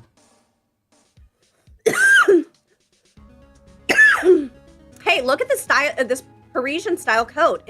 Fuck. Hey, look at this Parisian style coat. It's so chic. Looks more like a pimp coat to me. Guess I haven't got an eye for fashion. Hey, look at this. This suit is the same color as the one you wear, Nick. The same color as my suit. Ah! Keep your voice down, Maya. Nick, you've got to take a look at... Some cake? Ah! I'll just leave it here for you. Yeah, sure. Thanks. Just wait here quietly. Otherwise. Sure. Did you hear that, Nick? Wait quietly, she said. Yeah, sure. I have my eye on you.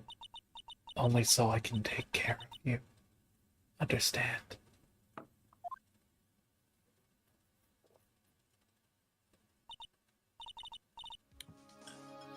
I'm scared, Nick.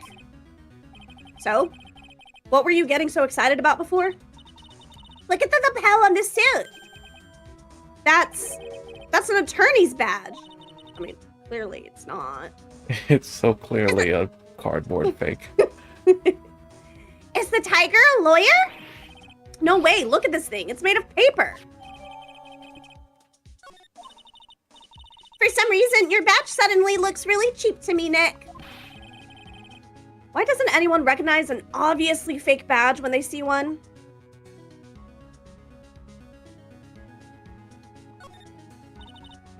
What's this? It's a punching bag. What? No way! You wouldn't catch me walking around with a bag like that. What do you mean, walking around? The design's gross to start with, and it's way too heavy to be practical. And why is it called a punching bag? Don't people know messenger bags are in? I knew it. I was right before, back at Très Bien. Paris fashion is more my thing. I really, really hope she's pulling on my chain on this one. All right, I think we've checked out everything. Wait a second. Oh no, someone's dropped the ashtray on the floor. That's gonna be a nightmare to clean up. Yeah, it's all over the rug and everything. I accidentally knocked over a really big space heater once. Cleaning up was such a pain. It was one of those super antiques where you have to burn a ton of charcoal. How did she manage to knock over one of those over? Aren't they supposed to be super heavy? Very carefully. Oh, hey! There's a book of matches here, too! Matches, huh? Places don't give those out much nowadays. Hey, wait a second. What is it? Look what's printed on its cover. It says Très bien. These matches could come in handy. We might be able to use them. Yeah! Let's set fire to everything! The pilot light for the office boiler keeps going out. Swing and a miss, Maya. Swing and a miss. Oh, Whoa!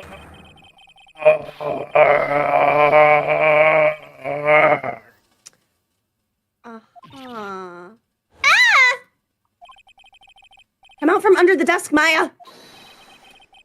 What are you two snooping around in my office for? Nothing. We're just... Ah, my precious carpet. He's got ash on my rug.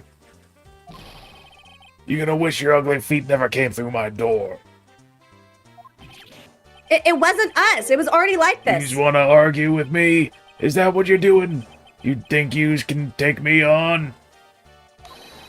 I'm gonna flatten yous two into pancakes and turn yous into my new rugs. Ah! Oh. Don Tiger, you're back. Ah, that voice. It's like evil seeping into your head through your ears. Oh, was that not? Oh, it is. I'm sorry, Don Tiger. I knocked over that ashtray earlier, and Eek! Has she got a death wish or what? oh, right. Huh? Forget about it, Violetta. It's nothing. What? I ain't gonna get mad at you. You're too cute, you hear? That's so unfair. Here, I think you're just jealous, Phoenix. have some cookies. I just baked them. And you'll need some strong espresso while you're discussing your loan. I like this girl. Why can't we have her as a detective partner? What, Ah! because she's creepy or because she makes food? Both. She'll scare the people we're talking to into telling the truth. Hmm. Phoenix right. Yes? You's either crazy or just plain stupid to chase after me. I work so hard, but now you's gotta come and mess up my plan. So it was him. He's my phony. But I don't care. No one gets in my way. What? I mean, excuse me? You should have left the little girl at home, right? I have a few things I want to ask. Ah! Ah! No questions. This is the last time we meet. It's also the first time.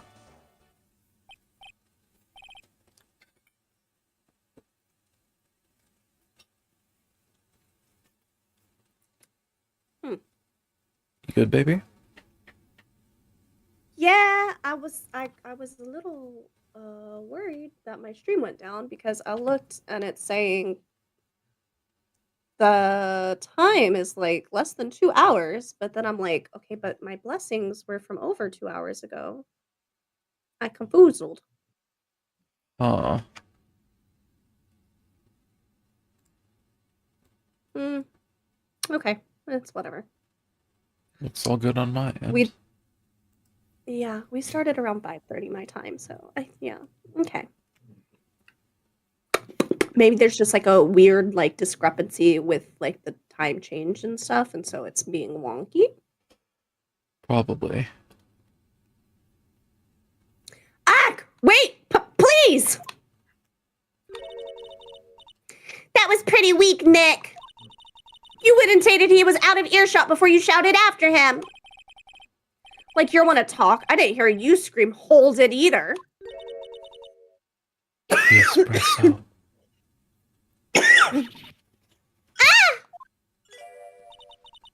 And cookies. This woman is definitely not good for my heart.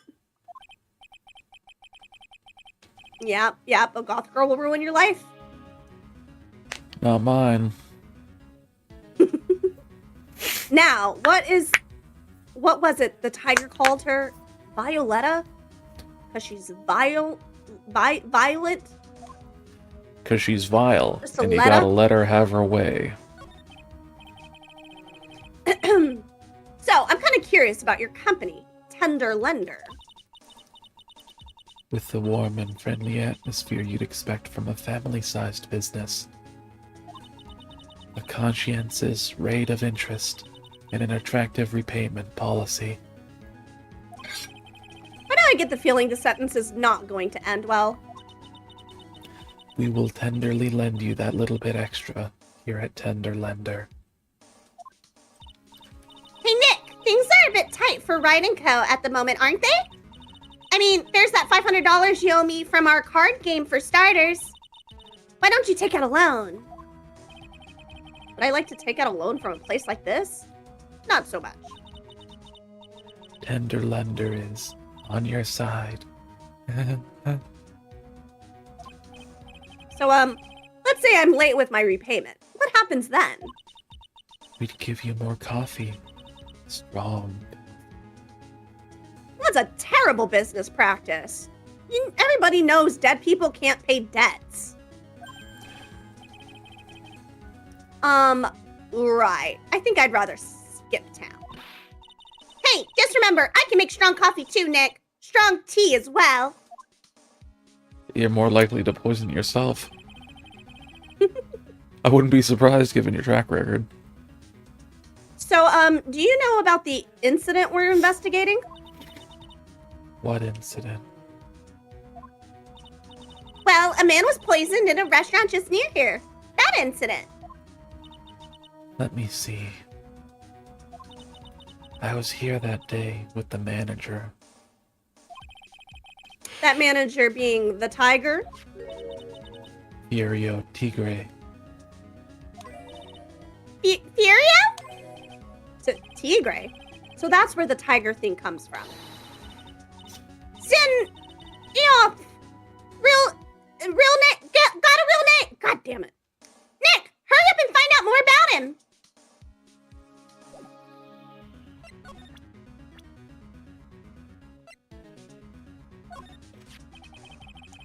Can I ask you about the tiger? I mean, Mr. Tigre? Cookie? Sure. How do you like my cookies? I baked them myself. Creepy. Go ahead, Nick. The honor is all yours. No, ladies first, Maya. No matter how I look at this, I just don't get it. What are the tiger and this scary girl doing working together? We are lovers. That's not exactly coming across in your tone of voice. And I owe Don Tigre my life. He's the one who saved me. The tiger? Saved you? Please, address him properly as Don Tigre. Otherwise, I'll have to. Okay, Don Tigre, of course. I'm sorry. You saved her life. I'd sure like to know how that happened. I was dropped on my head as a child a lot. I'm very frail, you see. Just recently, I died once. Lucky. I'm gonna be a ghost. It'd be pretty cool. You died? About 4 months ago. The doctor said to abandon all hope. I guess they were expecting her to take a boat ride across the River Styx. But Don Tigre, he saved me. He gave up everything. Everything? When I found out what he had done for me, I was happy. No offense, but I'm finding that a little hard to believe. I decided I'd pay him back with my life by serving him coffee and espresso. I still wonder about what's in her coffee. Love Blue juice. and rat poison. So, is that why you've got that bandage around your head? This? Yes. So, what's the story with the bandage? They put it on after the operation. Operation? It's just a little injury. A little fatal injury. Fatal injury? Maya just suffered one herself by the sound of it. So, that's the injury you were talking about before when you said you had died once?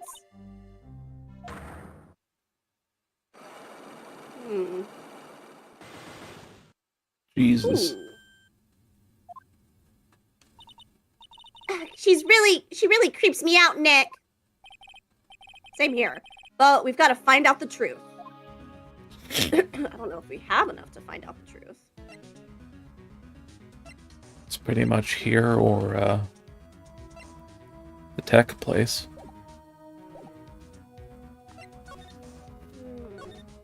What up, L Train? January 7, Vitamin Square. There he is! Old Seedy's back, feeding the pigeons again.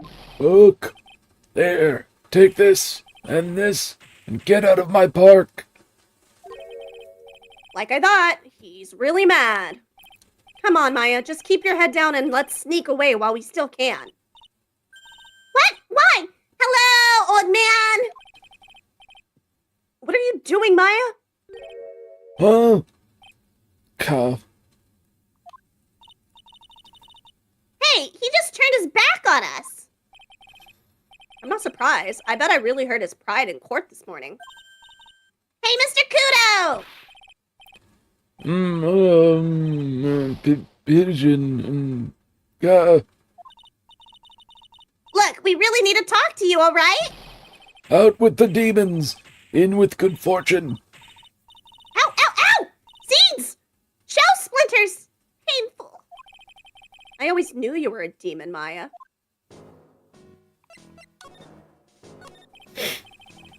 I'm sorry about what happened in court earlier today.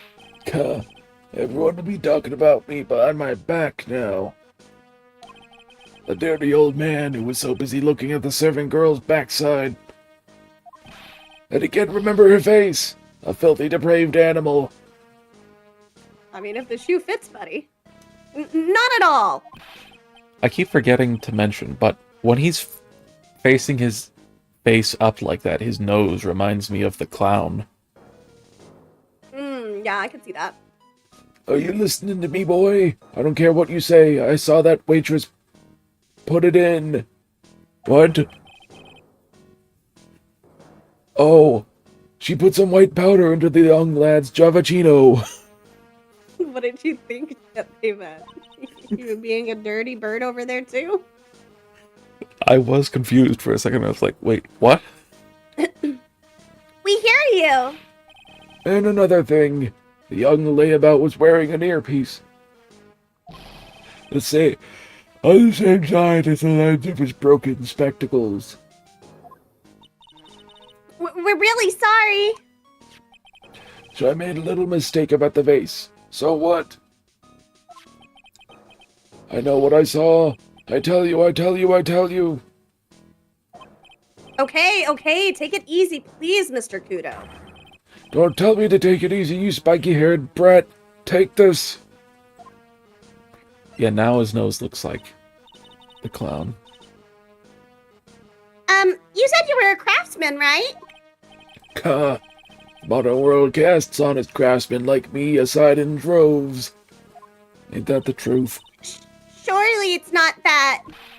I come from a long line of craftsmen, right back to the time of the shoguns. Do you hear me?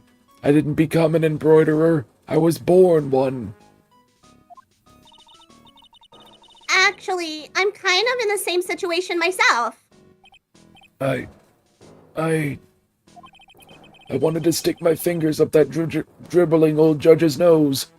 I'm really glad you said nose. And Yeah. scream right down his ear hole. Objection! Oh, so did you want to become a lawyer when you were young? I don't think that's quite it, Maya. I think he's just in a bad mood, that's all. I've got a tsunami of frustration inside and it's ready to burst out. If we let him start rambling now, we might never shut him up. What should I do? Suck it up. Any information he gives us could be useful. Guess I better let him talk. So, there's not much call for craftsmen these days, then. Of course not, you idiot. All I'm good for nowadays is running errands. Errands? Everyone takes advantage of the elderly. Buy some bread, Gramps. Take the dog for a walk, Granddad. Feed the pigeons, old man. What am I, some sort of 2-bit community handyman? Well, Buy some bread, now that I can understand. But what's the point of feeding some seedy pigeons? Why don't people say what they mean? Get lost. That's what they're trying to say. Oh yes, I'm just an inconvenience, you see. At home, at that restaurant. Just get in the way, don't I? I'm sure you don't. Wait a minute. What did he just say? At home and at that restaurant? He worked Hold there. up. Restaurant? Are you talking about Très Bien? Did you get asked to run an errand there too? Yes, I did. The very day that that young brat was poisoned. What? So on the day of the incident, what were you asked to do? Glad you asked, boy, because I'll tell you what I was asked to do. All of a sudden, that young lad slumped over the table. Servant girl collapsed. And I broke that vase. It all happened so fast, I was in a bit of a daze, you see. Then the owner shouted over to me. Excuse me, or you call the police. Call them Oh, wait. Call them yourself, I should have said back, but I didn't think of it at the time. so did you end up calling the police? Like I said, I was in a bit of a daze. Did you call them on your cell phone? You used to call me on your cell phone. Gah, do I look like I'd have one of those newfangled thingamajigs? I went out looking for a payphone, of course. You went looking for one? I couldn't find one right away, you know. Wandered around for like 5 minutes or so. 5 minutes? So for 5 minutes after the incident happened, Yes, sirree. The owner was at Très Bien on his own. why didn't you mention this in court this morning? Well, I would have if you'd given me the chance. But you all bullied me out of the courtroom.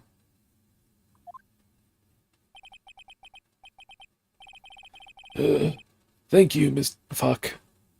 Thank you, Mr. Kuda... Fuck. God damn it. Only someone else was here to voice the second old person.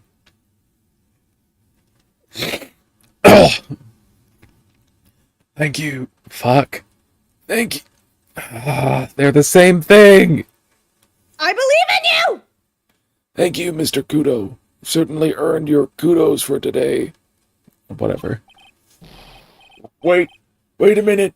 If that's the case, there's more. I've got more to say. Oh yes, I remember something else. Bailiff, escort the witness out of the courtroom. It's not my fault. You're the ones to blame. You could have at least told us before we got to court. Is it really that important that Mr. Kudo was the one who called the police? What's important is the unaccounted time before the police arrived. The victim was dead, and Maggie was unconscious. Which leaves that that man, alone in the restaurant. I don't know how I feel about Phoenix constantly misgendering this person. Maya's doing it They've too. addressed themselves as they've addressed themselves as a woman, so That's true. maybe they're gender fluid. I want to drink your I don't like gender your fluid. fluids. Same brain cell. Mr. Kudo might have been chased out of the place on purpose. What do you mean? Maybe a certain someone didn't want him in the restaurant.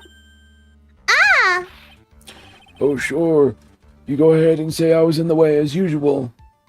I suppose I should have been getting myself covered in pigeon poop instead, We need to get more details about what exactly happened.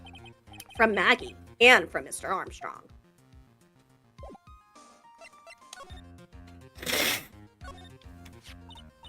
Hey, check this out!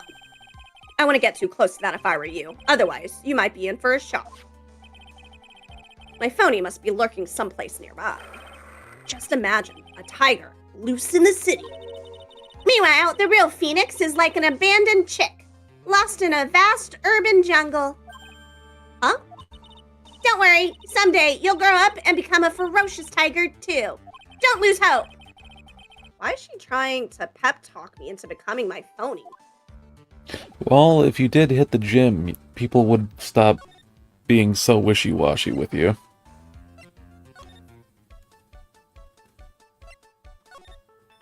Intimidation works. This is true. January 7th, Tribune Kitchen. Looks like Mr. Armstrong's out again. But the place is open for business.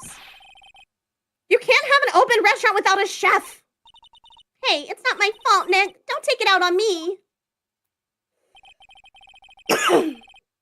Only a couple of minutes after the incident happened, Mr. Kudo left the scene, leaving Mr. Armstrong here alone. Missing when we need to talk to him the most. Maybe he's trying to avoid us on purpose? What? That'd be crazy. Definitely not. January 7th, Detention Center. Visitor's room. Oh, Mr. Wright! Hello, Maggie. So, they finished questioning you. Wasn't it just unbelievable in court today, sir? I'm gonna stay up all night and blog about everything that happened. Weren't you scared? It was pretty touch and go in there. Yeah, but you totally nailed that old man. Ew. Well, he was all over the place with his testimony. He's not the only one. Huh? What do you mean? Everyone else's testimonies don't match up either. Not with what I remember of the incident, anyway. Is it possible she's the one misremembering things?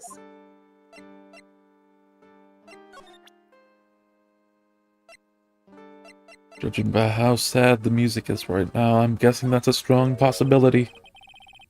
Oh yeah, I've got something you're going to love. Really? What is it? A lunchbox, just for you. Here.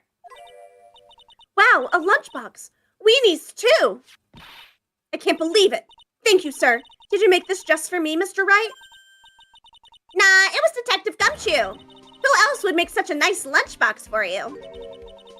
Detective Gumshoe? He's really worried about you. Looks like he put a lot of effort into making this, too. I can't accept it. Detention center rules. No gifts allowed, sir. Hey, come on, Maggie. Don't be like that. The rules are the rules. They'll lock you up if you break them. Somehow, when an ex-cop turned waitress says that, it seems a whole lot scarier. And anyway, I hate weenies. Oh, really? It's all yours, Maya. You can enjoy it with Mr. Right. Maggie's lesbian arc begins. That's what I was thinking. But She's right. It's better than letting it go to waste. I guess so.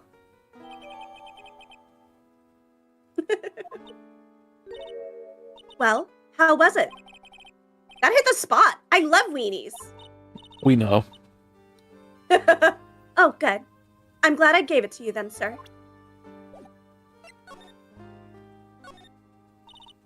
Maggie, you know how you said that everyone else provided testimony that doesn't match up with what you remember? Yep, there are just so many things that don't seem to add up. The biggest contradiction is the other guy I saw at the victim's table. He was the one who slipped something into the victim's coffee. I'm sure it was him. But didn't Mr. Kudo testify earlier today that it was the waitress who put some white powder into the coffee cup? Maybe it was both. So you really think it was that disappearing man that did it? Well, he's not the only thing that disappeared. The CD vanished as well. You know, the CD with the writing on it? Oh yeah, the MC Screwdriver album, right? It was MC Bomber Maya. The name was scrawled on the sports paper as well. They never did find that CD at the crime scene, sir. Or the victim's medication. That's gone missing too. I just realized. That we have the CD? No. When it showed the person putting the powder in the coffee cup, the hair looked like that bandage girl. Ouch, my head! This is getting way too complicated for me. You said that you passed out when the victim, Glenn L., collapsed, right? Yes, it was so embarrassing. I mean, I used to be a cop. When I came to, the restaurant was buzzing with police. And before I knew what was going on, they arrested me, sir. So, between the time the victim collapsed and the time the police arrived on the scene, you have no idea what went on at Tregbien? No idea at all. Why? Is it important, Mr. Wright? The other witness, the old man from the park, was pretty much chased out of the picture. Chased out of the picture? What do you mean? Old CD wasn't inside the restaurant because he was told to go call the police. Exactly. And you, Maggie, were unconscious.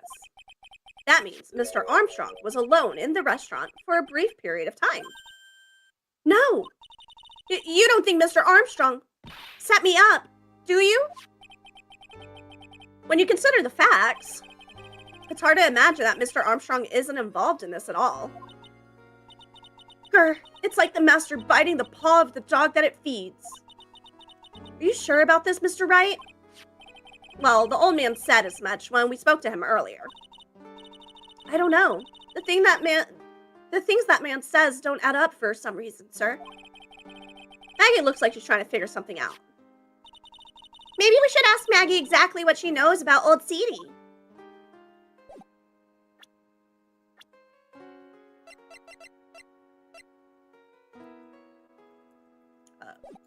Oh, because I have to do this button. I feel much better after the trial this morning. I've been a bit of a courtroom proceedings addict for years now. It feels like forever since I saw a witness as slippery as that old man. He's not really that bad of an old man, though. Still, I feel a bit uneasy. Huh? I thought you just said you felt much better. Maggie, if there's something on your mind, you've got to tell us. Especially if it has anything to do with Mr. Kudo or his testimony. Roger, I'll spill it all and see what you make of it.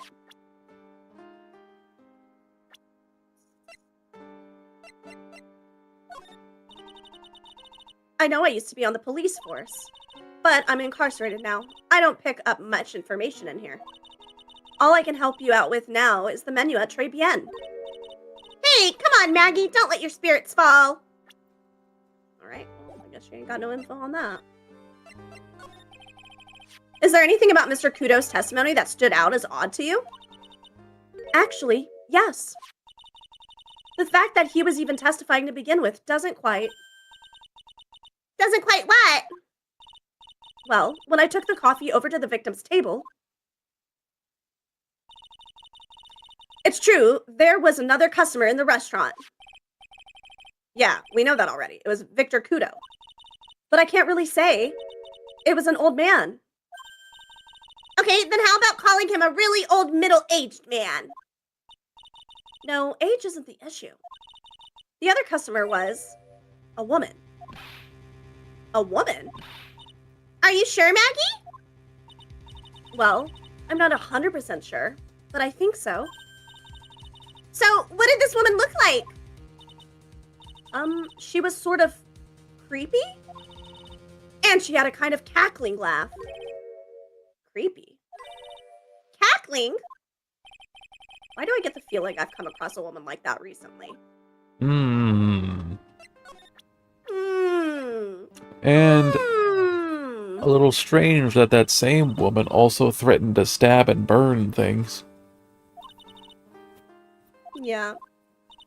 Okay, looks like presenting her doesn't do anything. A thoroughly bitter person? What makes you so certain of that, Phoenix? Hmm.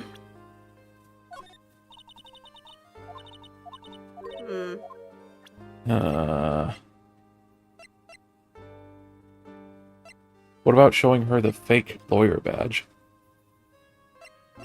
Maybe the tiger guy. Is that your attorney badge? Actually, it's a fake. Holy smokes, that's it! Huh? That's the badge your phony had, Mr. Wright. You got duped by this? But it's a completely different color. And what about the fact that it's made of paper? He said the badge got a tan as well, while he was in Hawaii on business. I'm beginning to see how my phony was able to gain her trust. Oh, so that didn't actually add anything. Holy smokes, that's him! Huh? That's your phony, Mr. Wright. Just look at that ridiculous suntan. For the record, I'm not sunburned like an over-dried tomato, so I don't know how. He told me he'd been on a business trip to Hawaii, and that's where he got the tan. I'm not hearing. Have you shown Maggie your real badge? I'm not hearing this.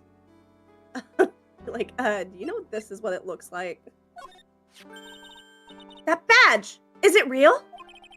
Of course it's real! That's what they all say, but I've been duped before. Give it to me for a sec. Ah! Chomp. She bit it.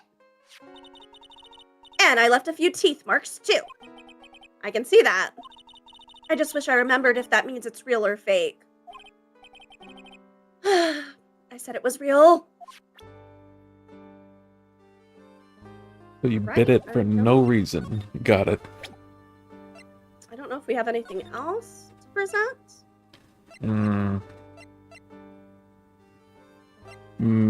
Maybe the $1,500 bill?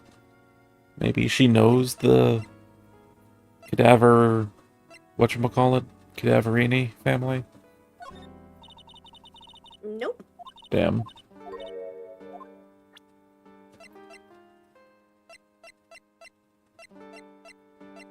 Maybe the MC Bomber CD.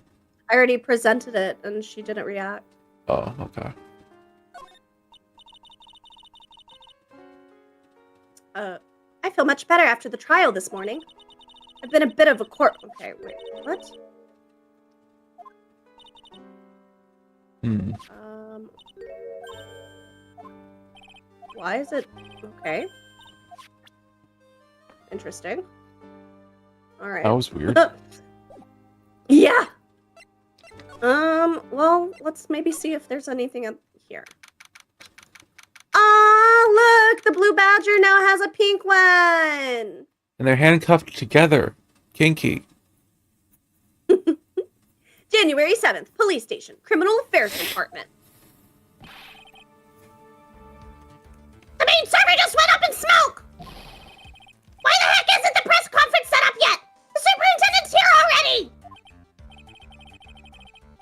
Yeah, and there's a problem with the internet, too. I already told you to stop using Whoops. to stop using your computer, Chief.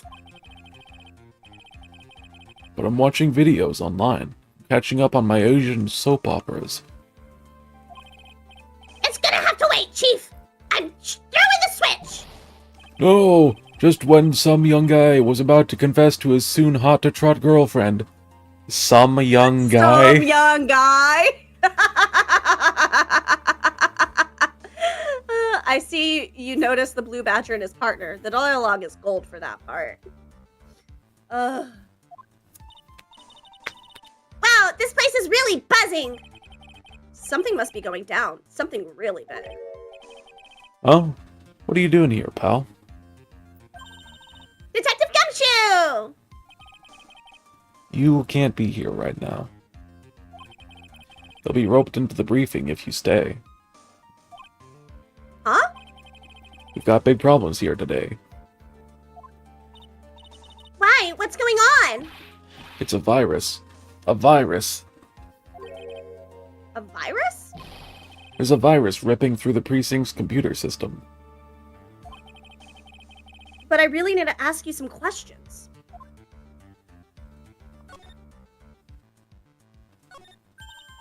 Hey, that's the police mascot, isn't it? It's so cute. That's the blue badger. It was my idea. I made it, and now it's the national symbol of the police. So what's with the pink one? It's new, right? She's not an it, Nick. She's a she. Right, Chief? Yup. Meet the pink badger. So one's called Blue and the other's called Pink. But they're both called Badger? You got it. They're married. Mr. and Mrs. Badger seem to be cuffed together, Chief. You got it. That's marriage for you. Damn. Whoa, a mascot that's deeper than the deepest of deep oceans. Dang, yeah, for real, L-Train. Okay, I'm only gonna say this once, so listen up. Yes! No matter how poor you get, never borrow money from a place like this, you hear? Okay? If you got money trouble, just go on a diet of instant noodles and hang in there. We're not thinking about borrowing money, Detective. We want information. Oh, is that all? Well, let's see. Tender lender is considered to be even fishier than the average illegal loan shark. And it seems it ran into trouble just recently. Those guys have been pretty heavy-handed, calling in all their debts. Really? Don't go poking your nose around in their business, pal. You'll really regret it if you upset that lady. Alright, I get the picture. Hey, wait a minute. What did he just say? That lady? Who's this lady he's talking about, Nick? Gee, I wonder. We better find out what the story is with this lady. So what exactly is a computer virus, Detective Gumshoe? You're fucking with me, right? I don't know. What? Look, I just go with the flow, alright, pal? Here I thought detectives were supposed to be somewhat knowledgeable. What's with that face, pal? You think you know what a virus is?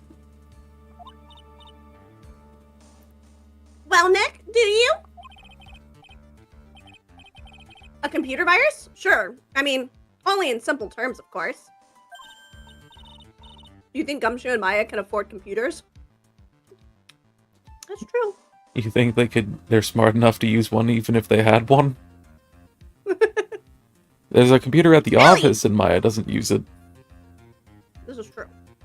Really? Wow, you know everything, Professor Nick. Yeah, I'm gonna call you Doctor Right from now on. I'm adding that to Hey, the that lore. sounds pretty cool. Don't you agree, Dr. Wright? You're adding Dr. Right to the lore? Yep. I'm gonna try and make sure that every time Gumshoe refers to him from now on, I can say Dr. Right. I like it.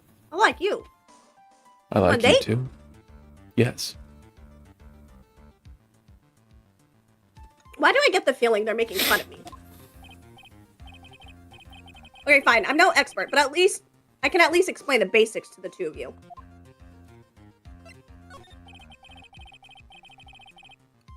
A virus is a program that gets inside a computer and causes damage. Damage? You mean it makes the machine go boom and explode? No, the damage is, well, it's all internal. So the insides go boom, right? Imagine all the case data you've got stored on your PCs here in the station. A virus could wipe out all of that. That's the kind of damage I'm talking about. Wow, that's scary. Yeah, and what's even more scary is that viruses are infectious. Infectious? Most computers are connected together on a network, right? The virus can move from one machine to another over the network. So the virus just keeps spreading faster and faster. Just like a real virus, huh? But Nick, why would anyone want to make a program like that? Yeah, it takes ages to type in all that data. Why would you want to destroy it, pal? No, people don't infect their own machines. They send the virus to someone else's. What? That's horrible. Oh, I get it. It's like he's sneezing on Mr. Godot so he catches a cold. Right. Then he wouldn't be able to turn up in court because he'd be too sick. You really shouldn't do stuff like that, Nick. It's wrong. Who, what, where, when, and why did this conversation jump to talking about me? Anyways, that's what a computer virus is. A bad program that causes damage. All the different viruses have names, right? I kind of feel like I've heard the name of the virus we caught somewhere before. Gumshoe knows his post-COVID biological attacks. He's a chemical warfare. The name of the virus, huh? I feel I've heard it too. Before too. They never said what the name was, though. Detective Gumshoe, about this. What? I'm trying to concentrate on Maggie and this virus right now, so I... Ah! This is it. This stupid name. I remember now. That's the name of the virus? I thought so. Here it comes. Don't just nod to yourself and keep me in the dark, Nick. What's going on? It's okay, Maya. You don't have to cry about it. Baby ass bitch. The name scribbled on that sports paper and written on that CD. CD's nuts! That's the name of the virus. MC Bomber. My computer bomber. What? Yeah, the virus that's just infected every computer in the station, pal. It's MC Bomber. Can you give us any more details, please? You know you're the bomb? I'm your bomb. You do explode inside me. Yeah, I do. We already knew about the MC Bomber virus from a while back. A group of criminals issued a series of demands to the head honchos of law enforcement. They threatened to release the virus if their demands weren't met. Who are they? I don't know. Some hotshots from the criminal underworld would be my guess. And now the virus has been released, huh? Yeah, it's in every computer in every public office in the city. Everyone's going nuts. They're hopping around like they're dancing at a carnival. All this stuff with criminals and viruses, it almost feels like we're in a sci-fi movie. Apparently the programmer who made the virus was a real genius or something. You don't say. The focus right now is on tracking the root of this virus on the black market. You mean someone put this virus up for sale? Yeah, and because this one's so powerful. They're estimating its price tag was in the millions of dollars, pal. In the millions? A virus can be worth that much? So Glenn Elg was poisoned because he made the MC Bomber virus. But why? Oh, this guy, the tiger. Is he famous? Yeah, this guy's not a loan shark, you know. Nope. He's a big lone cat. Hence the name. Don't pay him back, and you'd better say your prayers, because he'll eat you alive. I've seen him do it. You're shaking, detective. Like a leaf. I'm just, you know, kinda on edge at the moment, if you know what I mean. Ew. Don't edge around us. That's the girl who works. That's the girl who works over at Tender Lender. You want to stay away from her, okay? I mean it. She does look kind of unforgiving, doesn't she? That should be the least of your worries, pal. What's that supposed to mean? What could be worse? Well, judging by the way the music stopped.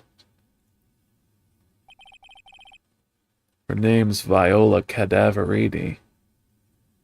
Viola. She's the only granddaughter of Bruto Cadaverini. Bruto Cadaverini? You know who that is, Nick? Never heard of him. Bruto Cadaverini's the boss of the Cadaverini family. The Cadaverides? That's one scary sounding name. We can't touch them. They're way too powerful for the police. But you're thinking of taking them on, aren't you? No, I don't remember ever saying I was going to. I better get some more info out of Gumshoe about this family. Family. Family. Family. Family. I'm not sure if I really want to get involved in this, but who are the cadaver... Caviar. Cadaverinis. Who are they? Right. Thank you. A scary bunch of people, that's who. You're a cop, and you're scared? What's that about? Trust me, it doesn't matter if you're a kid or a cop, these guys are scary. They've got some serious clout in the criminal underworld. We can't touch them. They've got too much moolah. Moolah? As in... They pretty much control all the cash on the city's black market. the black market, huh? And that includes Tender Lender, I take it. Sure, no one stands up to Bruto Cadaverini, and I mean no one. Not even the people on the white market. Interesting. So Viola's the granddaughter of some mafia boss then? Yeah, everyone knows how much Bruto loves his little girl.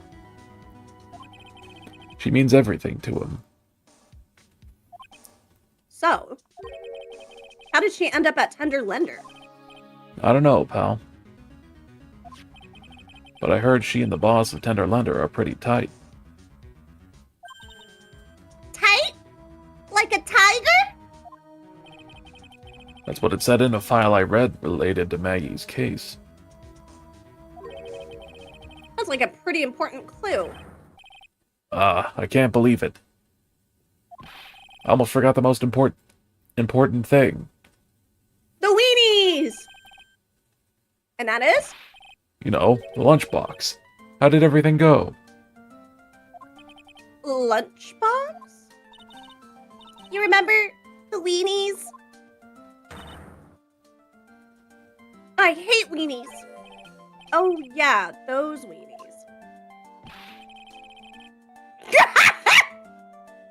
So, how did my weenies taste when they went down the hatch?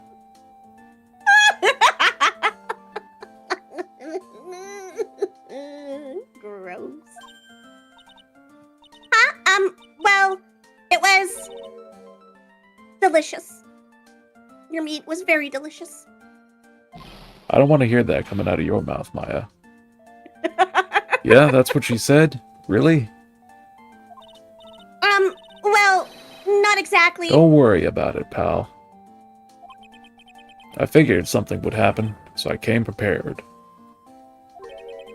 Prepared? What do you mean? I made a jumbo lunchbox. Oh, Do me a favor again, huh, pal? And deliver this? And you wonder why Gumshoe was solidified as my favorite character with the dialogue he has in this case. L-Train likes weenies! Specifically Gumshoe's weenies! Ah, yes. His New York-style hot dog. This sure is a heavy burden, in more ways than one. I can just imagine Maggie's little... Oh, fuck, that's you. I can just imagine Maggie's little eyes sparkling with joy when you bring her that. yeah. Weenies again, Nick? Tell me we don't have to eat all of these too? You could just not. Fine. I really can't eat any more. But that'd be wasting food. I mean, For later. yeah, that's true.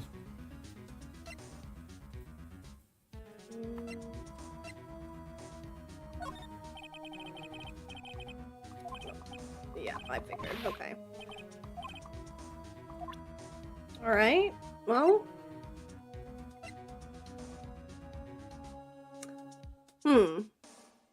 You got anything you want us to present, my heart? That? This? Okay. Oh, no. Nope.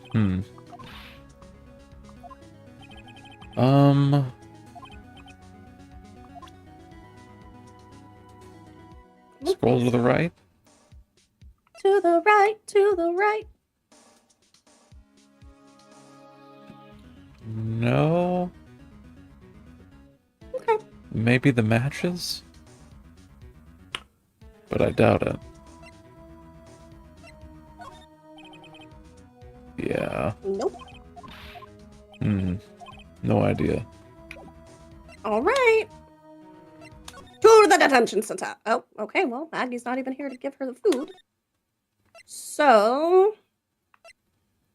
back to Très Bien. It looks like he's still not back, so we probably have to go Looks like and do we're... some of these. Yep. Gotta break some of those psyche locks. It's just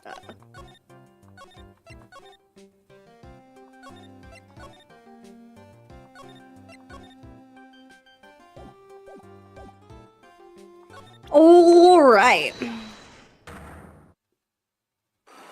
She's got a cool design. I can't believe I forgot about this character. Yeah. She gives me Bulma vibes. Kinda, yeah. So, how about you tell me what kind of trouble Mr. Elg was in?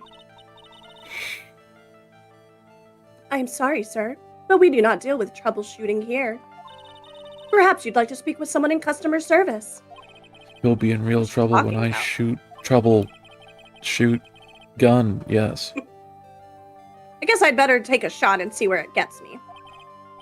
Miss Basil, let me ask you something.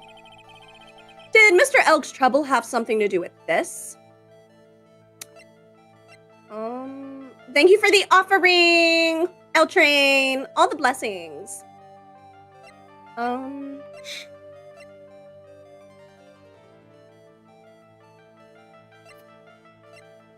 guessing this? Yeah, Gambling? that's what I'd guess. Yeah. What is that? A bunch of horse racing tickets. All losing ones. With that many tickets, you could get $1 at the recycling center. You good people are very, very bad. What? Cashing in on others' misfortunes is immoral. Is that a whiff of hypocrisy I smell? But what is the relevance of these tickets? The victim, Mr. Glenn Elg. He had a gambling habit, didn't he? I don't think that's a logical conclusion based on facts. Everyone likes to go to the races from time to time. Yeah, but not everyone buys this many tickets. Anyways, I don't believe that proves anything on its own. You're right, but I'm not through yet. Mr. Elg's gambling wasn't restricted to horse races, was it?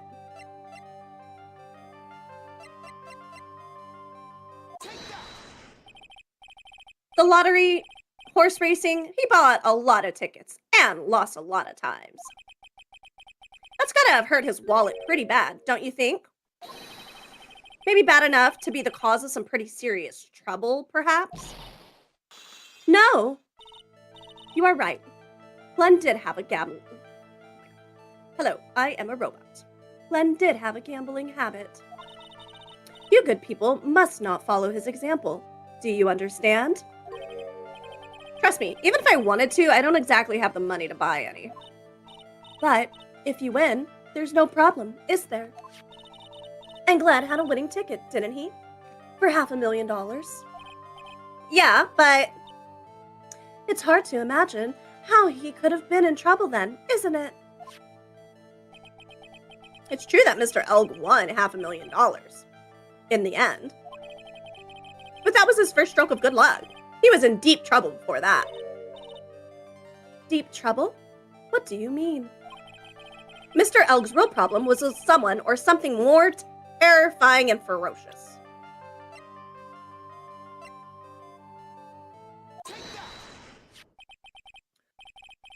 Furio Tigre, the boss of a loan office called Tender Lender. Tender lender? People with businesses should think harder before naming their offices. Like you want to talk? Well, what do you think? Our firm is doing very well at the moment. I don't think we need to borrow money. No. I mean about Mr. Elg. You think Glenn had something to do with this Furio Tigre? Yes. I'm sorry. I don't know of any connection between the two of them. Really? Because I've got proof that Mr. Elg and the tiger knew each other. MC Bob. Oh yeah. Furio Tigre, aka the Tiger, is the boss of a loan office called Tender Lender. This is who Mr. Elg met with on the day of his murder. And the only thing a loan shark would talk with him about would be his debt. No! It's true that Glenn had racked up quite a bit of debt from his gambling habit. About $100,000, I think. $100,000? Ouch. But I heard he won the lottery, so he should have been in the clear. Shame Maggie couldn't get a bit of that good luck. Okay, so the guy got lucky and won the lottery. But what if he hadn't won? What was his plan then? Well, this isn't easy to say, but he said he would use his talents to repay the money. His talents? I suspect he was talking about programming. What computer program is worth $100,000? Perhaps you good people should leave so I can get back to my work.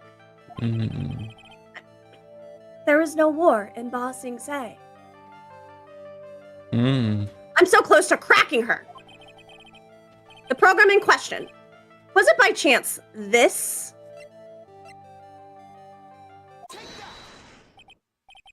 Well, this is it, isn't it? This is the virus that infected computers worldwide as we speak. that is infecting computers worldwide as we speak. MC Bomber. No! We did it! I can't believe you defeated Blue GLaDOS. You blew who? Glenn's head had more Robocock. processing power than... Glenn's head had more processing power than any computer. But it had been infected with a gambling virus. Glenn was in too deep. You mean he was in debt? Yes, $100,000 in debt. Not an easy amount to repay. So, he said he was taking on some extra work. Something a bit risky. Risky? How? Maybe he was going to become a waitress at Très Bien. Where do you come up with these ideas? In her head. So it's safe to say Mr. Elg was the creator of this virus, huh? The MC Bomber virus? Yes. It was a work of genius. In a bad sort of way, of course. But still genius. Something like that would have probably fetched several $1 million on the black market. Lisa Basil, successfully crafted by Knock. I did. Sorry, I didn't give you a chance to solve any puzzles, baby. I was on a roll. That's okay, baby. Inconceivable! Gumshoe is right for a change. This date, December 3rd, that is marked on his calendar. That was his deadline for repaying his debts.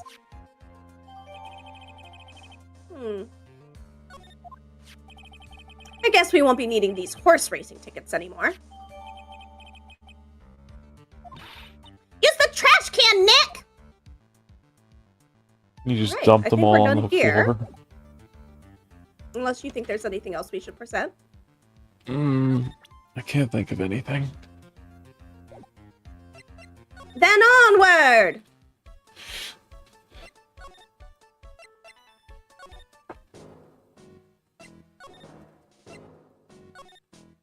Now for this bitch.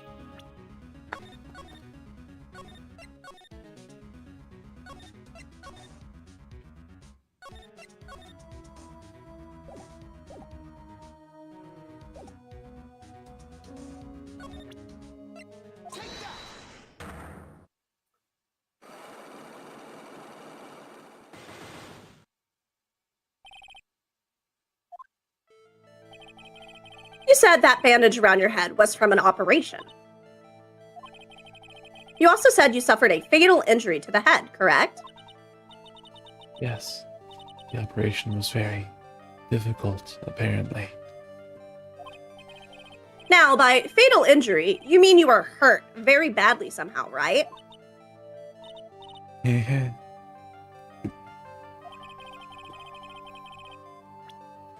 Did the injury in question have something to do with this? The motorcycle.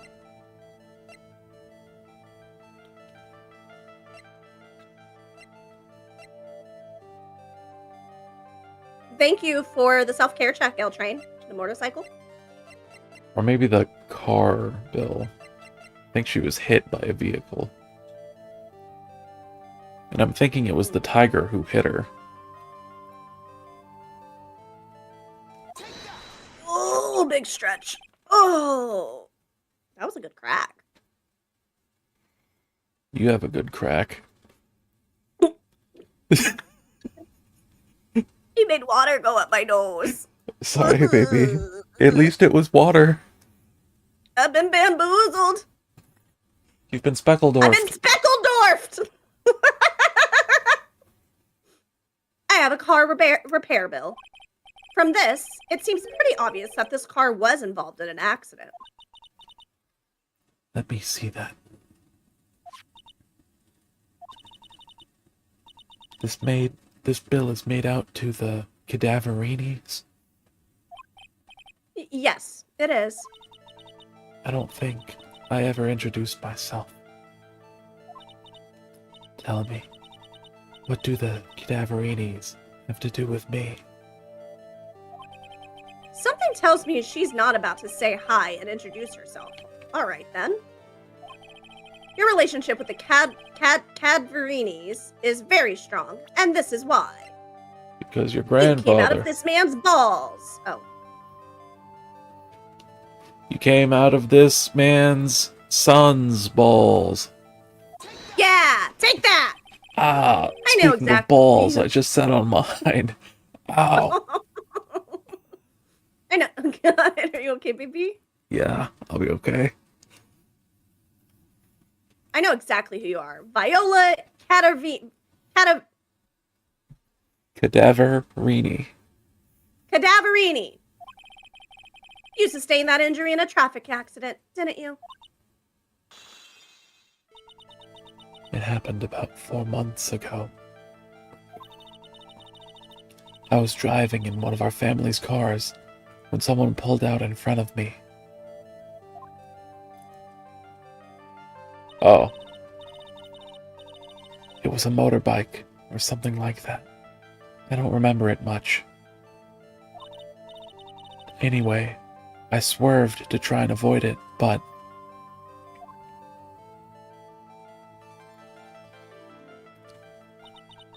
I took a blow to the head, a bad one. Yeah, I can imagine. So, what happened to the person on the bike? I'm guessing they didn't get away with injuring the Viola Cadaverini, right? Dark sitting on his boys would elicit the same reaction from Fiero Tigre's roar on screen.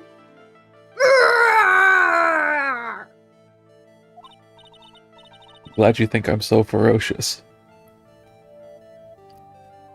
I don't know what happened to them. They ran away, or so I heard. Ran away. If they'd stayed, I'd have... Is it possible? Could the person who committed the hit and run have been... It was this man, wasn't it? He was the cause of your accident? It wasn't Don Tigre. I refuse to believe it. Bitch, you jaded as fuck. We collided. The motorbike and my car. The Nile is a river in Egypt. It is. But Don Tigre isn't injured at all, is he? It was the tiger who caused Viola to crash. I can feel it. In my balls. Plus, one of her locks just broke, so she must suspect it was him too. I'm sorry, Miss Cadaverini. But I have proof that the tiger was involved in this traffic accident on his bike. The picture of his bike, because the mirror is busted on it. It's not exactly a motorbike, but Mr. Tigre rides around on a scooter, doesn't he? And you'll notice that the front wheel guard is badly damaged. Miss Cadaverini, you know the truth, don't you?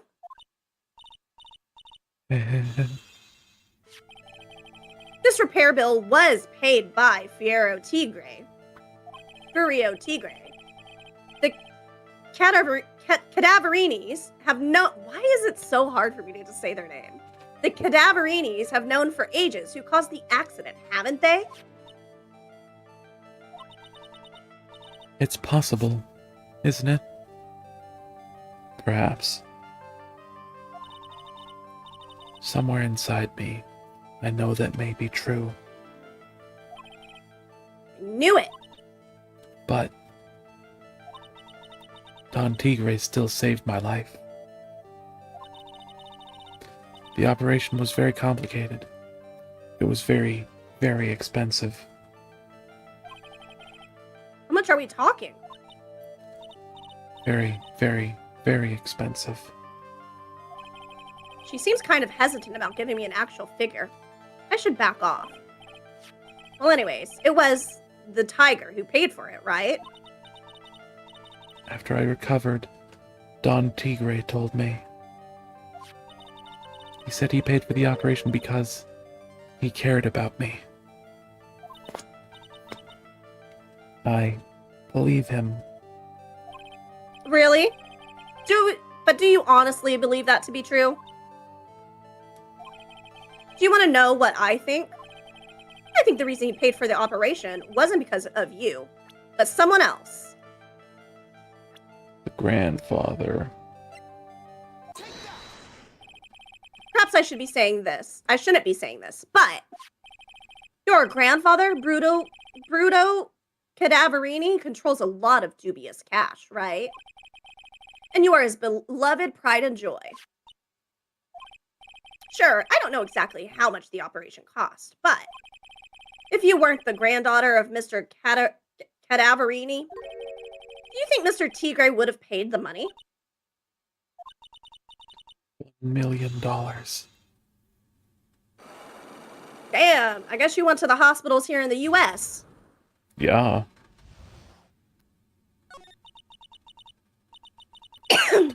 Four months ago, I was in a traffic accident. That's why I needed the operation. When I woke up, he told me it was nothing serious. A simple procedure. Oh, really? Well, I guess if she recovered in 4 months, it couldn't have been too long. They said the operation cost $1 million. $1 million bucks? My grandfather ordered Don Tigre to pay $1 million in compensation. Compensation? Huh. It's underworld lingo for paying money to settle a score. Basically, pay or get into some serious trouble. But $1 million bucks? This has to be related to our poisoning case somehow. I wanted to believe him. I wanted to trust what Don Tigre said. He said it had nothing to do with my grandfather being Bruto Cadaverini. I wanted to believe he helped me because he cared about me, not about my grandfather. But I knew that wasn't really true. Wow!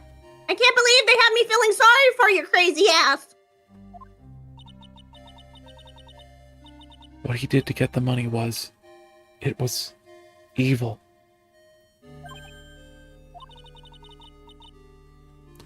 He said it was all for me, so I helped him. You helped him? In what way? Here, take these. You know, for somebody from a mafia family, she's not very good at fucking being a criminal. Instantly blabbing. Yeah. What are these? Medical papers? I'm Bruto Cadaverini's granddaughter. He had to pay compensation. He was made an offer he simply couldn't refuse. Oh, they said the trope!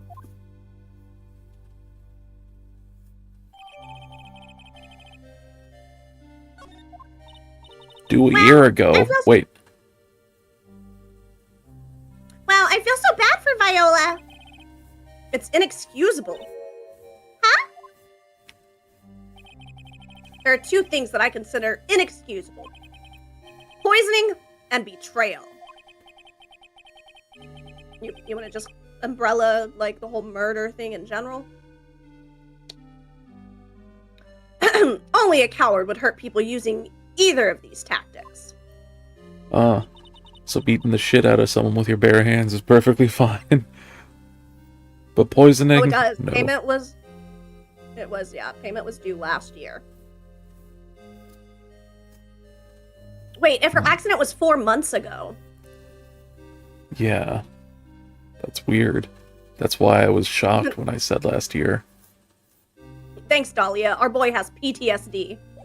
Dahlia? Who? The trial at the beginning of this game? The girlfriend? Oh. Oh, I didn't even connect it now, but yeah, like, because she used poisoning as well. And betrayed Phoenix. Mm-hmm. Is everything all right, Nick? We should get going. Right after we finish our espresso. Yeah! I won't need to convince Viola of anything else, so I guess I can get rid of this. Okay. Now, is he back? Yeah! January 7th, Très bien. Bonjour. Ah. Oh. Bonjour. I've been waiting for you to return. Mr. Armstrong! Ah, good timing. I was hoping to find you. Oh, wait. That's me. Oh, good timing. I was hoping to find you here. We'd like to ask you a few questions. Well, he hasn't got anything to say to you, fellas. Ah! It's Zin Eop! Who you callin' Zinny Oop? Ah! I'm out from under the table already, Maya. For some reason, I imagined Tigre power bombing her into a table. Okay, hand it over. What? You want to play games with me? I don't recommend that. The medical papers, now. Uh-oh. I think he wants Viola Cadaverini's papers back. You mean this? The $1 million medical papers? Miss Cadaverini trusted you. That's why she said that. She helped you. Forget about it. That girl's dumber than an eggplant. You want to know what's sad? I'll tell you what's sad. And it ain't only her face. She thinks she's got power because she's Bruto's little girl. Now that's sad. I can't let you have these papers. Tomorrow in court, I'm going to expose what you did to get that $1 million you used to pay this off. Are you crazy or something? I don't care if you want to give it to me or not. There's 2 of us here. You got that? 2. You fucking... We. Mr. Armstrong? Forgive me, the soul. I cannot argue with him.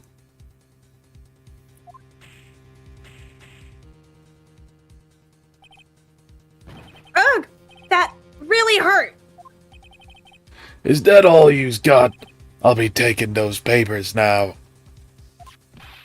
Armstrong, get that lighter. Wait! Don't take it too hard, Phoenix, right? That was so stupid. I shouldn't let my guard down. Those medical papers were vital. Evidence. Hold it, pal. Detective Gumshoe! Detective! You think you can stop me, Copper? Beat it. Rah! Copper, the fucking G. He has been coming in clutch at last moments. That's for show. Whoa. Come on, Gumshoe. Keep it together. You guys, get out of here. Leave this guy to me. But... Go, pal, and take this. If you get hurt, who's gonna look after Maggie, huh? Alright, thanks, Gumshoe. Wait, Nick! Don't leave me behind!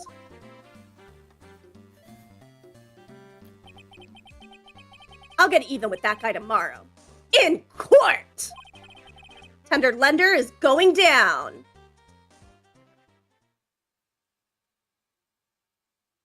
To be continued. Immediately. Unless you want to stop. No, I'm good. Okay. Gumshoe is my favorite. They're Yeah. definitely, they're a fun character. Sorry, I'm murdering his voice constantly. I just can't keep the same accent for him. I don't know why. I always have to, like, in between, like, his lines go, yeah, say, yeah, I'm an old-timey detective, say. Yeah. I'm probably gonna start that January too. 8th, 9:46 a.m. District Court, Defendant Lobby number 1. Good morning, Mr. Wright. Good morning, Maggie. So, what do you think is going to happen today, sir? Yesterday's session didn't go so well and ended on a giant mystery. That's true. And we still haven't solved a single part of it yet. Are you okay, Nick? Huh? Oh, yeah, of course. I saw that little flash of doubt in your eyes. No, that wasn't doubt. That was, determination. Y'all are doing great, lol. I'm glad you think so. Why don't I believe you? It's nearly time, Maggie. You'd better get going to the defendant's seat. Roger, don't let me down, Mr. Wright. I'm counting on you.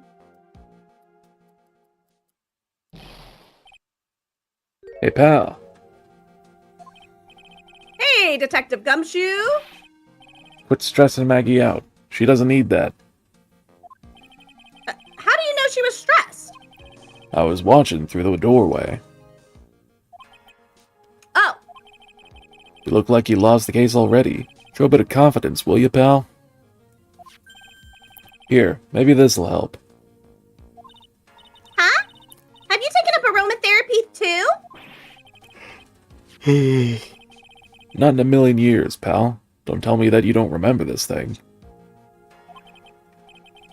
Come to think of it, that doesn't look like one of those aromatherapy bottles. This is a small bottle of that. Oh, this is a small bottle that turned up in Trebien's kitchen a couple of days ago.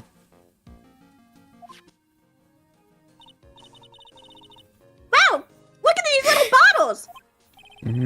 Oh, they're aromatherapy oils. There's got so many. They're overflowing onto the floor. Hey, wait a minute. There's one bottle that's different from all the others. Well, what do you know? And it doesn't have a label either. And it doesn't smell. An odorless poison. Yeah.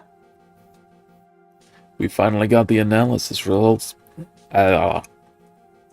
We finally got the analysis results back from the lab. So, what is it? Is it the poison? I'm afraid not, pal. It's medication. Medication? Yeah, for ears. Topical use only, apparently. For ears? You mean... Yeah, it's the medication Glenn Elg was using for his ruptured eardrum. What was Glenn Elg's ear medicine doing in the kitchen? Covered in unidentified fingerprints. Well, why didn't you unidentify them? Well, maybe the person's fingerprints aren't on file. What about the unidentified fingerprints? Anything on that? Someone screwed up, so they only had time to analyze the contents of the bottle. Another hour and they might have gotten something on the prints, but... Fingerprints? No thanks. He's dead. Unless you're into necrophilia, then I suppose you can. Ugh! Disgusting shit. That's how you end up with maggots in your penis. Not if you're just fingering him. That's going to weaken its impact as a piece of evidence. Okay, pal, this is it. Make sure your defense is impregnable today, got it? The only thing I want to be pregnable is...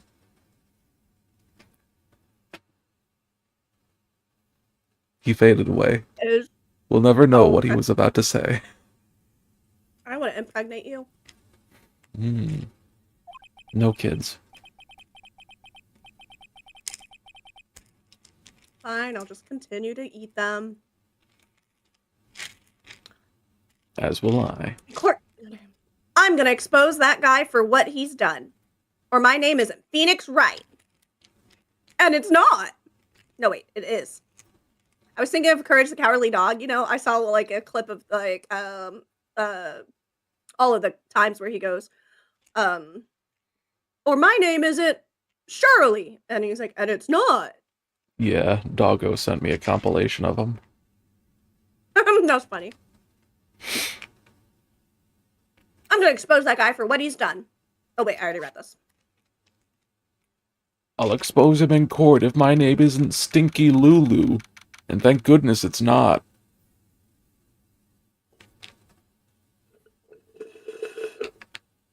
Oh. Alright, it only took me 3 hours to finish my dinner. Nice. January 8th, 10 a.m. District Court, courtroom number 4. Wow. Court is now in session for the trial of Maggie Bird. The defense is ready, Your Honor. Ready and waiting as always, Your Honor. Very good. Then we'll get underway at once. Yesterday, we heard the testimony of Mr. Victor Kudo. He claims to have witnessed the defendant putting a powder into the victim's coffee. However, the witness testimony was plagued with a number of problems. The mark on the rim of the cup shows that the victim drank from it with his right hand. But according to the old man's testimony, he picked it up with his left hand. And Thank ate you. a potato chip. I'll take a potato chip. And eat it. And eat it. Thank you, Mr. Godot. Furthermore, according to the witness's account, Hi, The Renee. victim Welcome was- in. listening to the radio with an earpiece in his left ear. Yet, the judge's left eardrum was ruptured, which made him effectively deaf in that ear. It's amazing how many contradictions a single case can have, huh, Nick?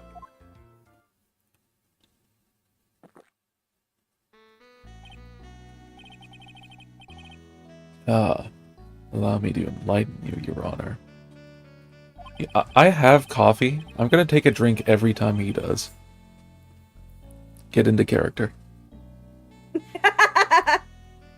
The world, you see, keeps turning, and we must turn with it. You've lost me already, Mr. Godot. Don't let the mysteries of yesterday mystify you today. Only losers think like that. You've got to change with the times. That's one of my rules. Are you implying that you've resolved these contradictions? You know the answers to these... Oh, You know the answers to these riddles? the old guy wasn't just throwing seed in here. He was throwing us off the scent.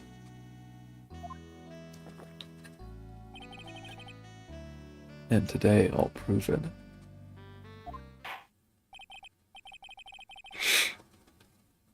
Very well. Let the first witness take the stand. Oh, This motherfucker. and you are... Oh, bonjour, everyone. I am Jean Armstrong, the owner and head chef of La Trebian restaurant in Chante. Forgive me for asking, witness, but are you a woman? Ooh la la, monsieur. Can you see As you can see, I am the pert and perky gentleman, non? Okay. They're definitely gender fluid because they've called themselves a woman and they also are saying they're gentlemen. Please keep your gender fluid outside the court, please. On the day of the incident, you were in Très Bien's kitchen. Isn't that right? It was you, monsieur.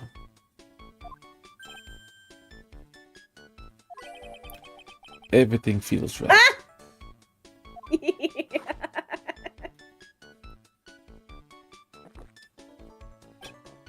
A perky gentleman. Huh. Sassy. I want to be perky. You are. Good success. Wow, he's totally on phase. Doesn't anything intimidate this guy? You make me perky in my pants. Ooh, bow chicken wow wow. Very well. Your testimony, please.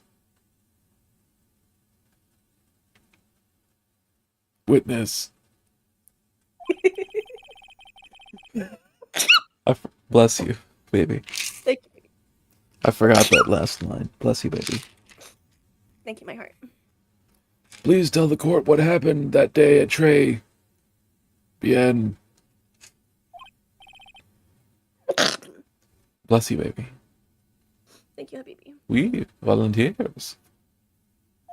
Did not say that right. It's okay. It's fine. This guy probably isn't French anyway. When it all happened, there were just 2 customers in my restaurant. I remember I was experimenting with some new art decos that day. Like having a large mirror between the tables, for example. Large mirrors? That stupid old fuck saw a reflection. Perhaps that is what the old man was looking at. La cup, la earpiece, and la glasses. You would have seen everything in reverse, none.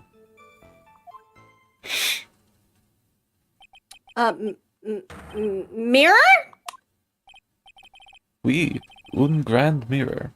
The most enormous Thank you, mirror. Gigi. Oh, did I miss one? No, Oh, okay. I think it's just the delay.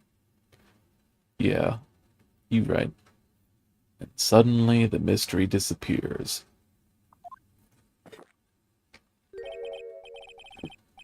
Like I said, the world keeps turning, so roll with it.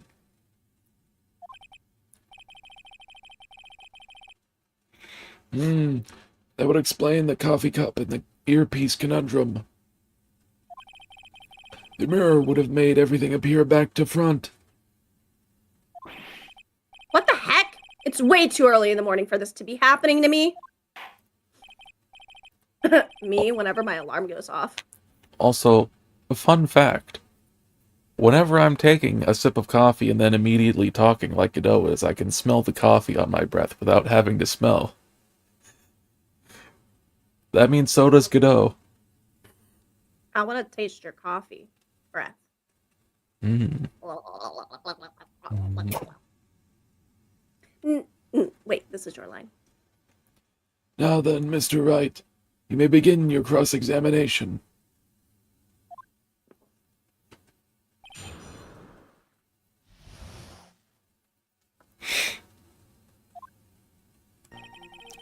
When it all happened, there were just 2 customers in my restaurant. Ooh. And who were the 2 customers exactly? Mai, of course, the young man who died. And the other, not so young man. Young man. There's no need to feel down. I said, young man. You are referring to yesterday's witness, I presume. What about the other man Maggie said she saw at the table? Something tells me Mr. Armstrong isn't planning to disclose his existence. We need some hard evidence first before we can bring him up, don't we? I guess I'll just have to try a different approach for the time being. You know what I just realized? That you love me? I've known that for a long time. I realized that April 1st is on a Wednesday. Which means I'll be streaming that day. I'll have to figure out something.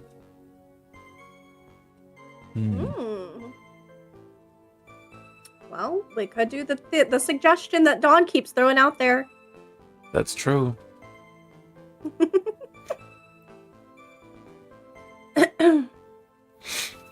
I remember I was experimenting with some new art decos that day.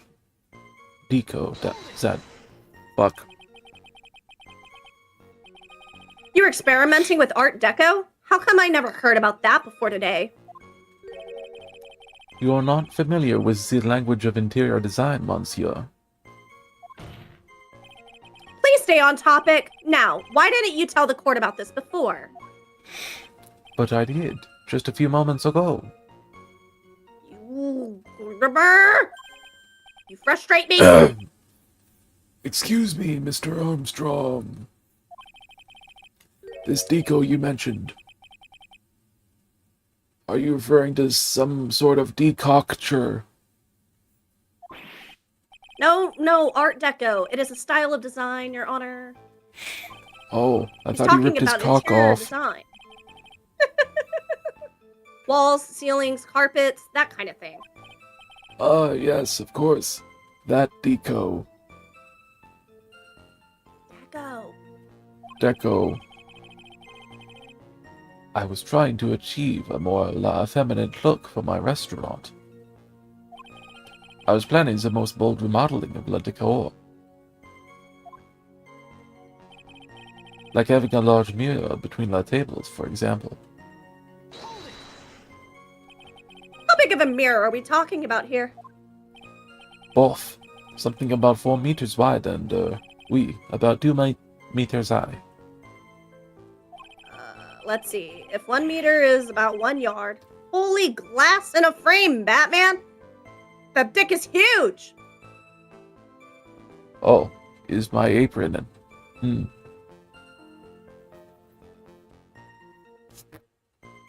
What? Oh.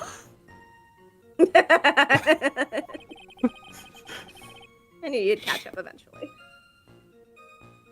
What? Ketchup! Mayonnaise. Mustard. Relish. Hot sauce. Secret sauce.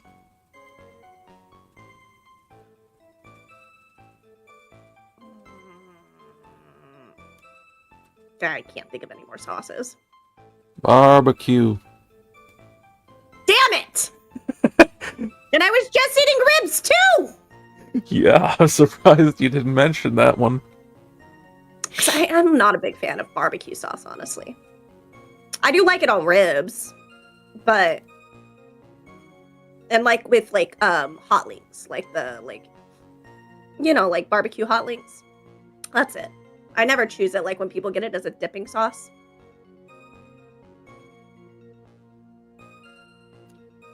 I usually switch between barbecue sauce and ketchup or mustard. I like sweet and sour. I love sweet and sour for like dipping my tendies in. Mm. Ooh, or gravy. I love me a good gravy. I'm a fan of gravy. Ah. I can give you some white gravy. Uh-huh. There you go, baby. Thank you. I was intending to install it on the ceiling eventually. The ceiling? Was there a mirror on the ceiling? I don't remember. None, but I decided not to go through with it in the end. What should I do? Should I ask him more about the mirror or not? Harder. Always harder. If you really had such a large mirror in the restaurant, someone would have noticed it. But there's nothing about a mirror in Mr. Kudo or Maggie Bird's testimonies. But... You didn't ask, Trite. You have only yourself to blame for such sloppy work. a mirror on the ceiling, Armstrong is clearly an ass man. What? I feel like, wouldn't it be like more like they're just into general like voyeurism or something? If it was on the ceiling, you wouldn't be able to see their ass at all. What? No, you could if you were on bottom and you were looking up. I guess so. I feel like you'd get a better view just looking not at the ceiling, though. Well, the thing is to like look at them through the mirror so you can see the backward angle while you're below. Of course, I'm a genius who has seen Bride of Chucky and know that ceilings or mirrors with mirrors on ceilings is deadly. You will die. Don't do it. An evil doll will kill you. Hmm. The reverse view. Mm-hmm. What? A mirror was delivered to Très Bien the day before the incident. Really? As Mr. Armstrong testified, he was carrying out some design changes. As it turned out, he didn't actually use the mirror in the end. This just doesn't add up. Even if a mirror was delivered to Très Bien, it doesn't prove that it was in the restaurant on the day of the crime. Ah, if you want to doubt someone, Trite, look in the mirror. I'm sure the person looking back at you will be dubious enough. Hmm. Oh. So the witness yesterday had seen the victim reflected in a mirror. I don't know why I talked like that. Perhaps that is what the old man was looking at. I don't think so, because... Yeah, because he would have also had to flip which side the guy was using this on.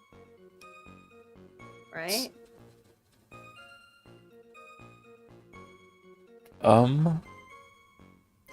Did the old man ever specify it was his left? Or did he just say the same side?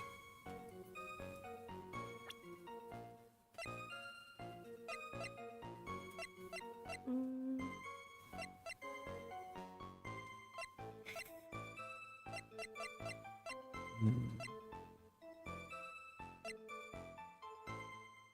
Hmm.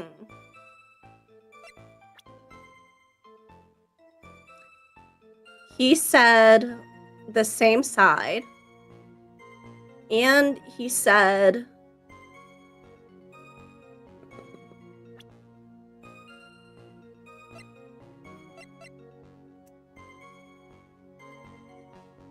He picked it up with his left hand. Right? I'm pretty sure he said that. Yeah. So if he was looking in the mirror, it would actually be his right hand. Didn't he say something about This would be earpiece being in flipped, and the his left ear? But if it was flipped, then it was actually his right ear? yeah, so it wouldn't be on the same side. It would still look like opposite sides.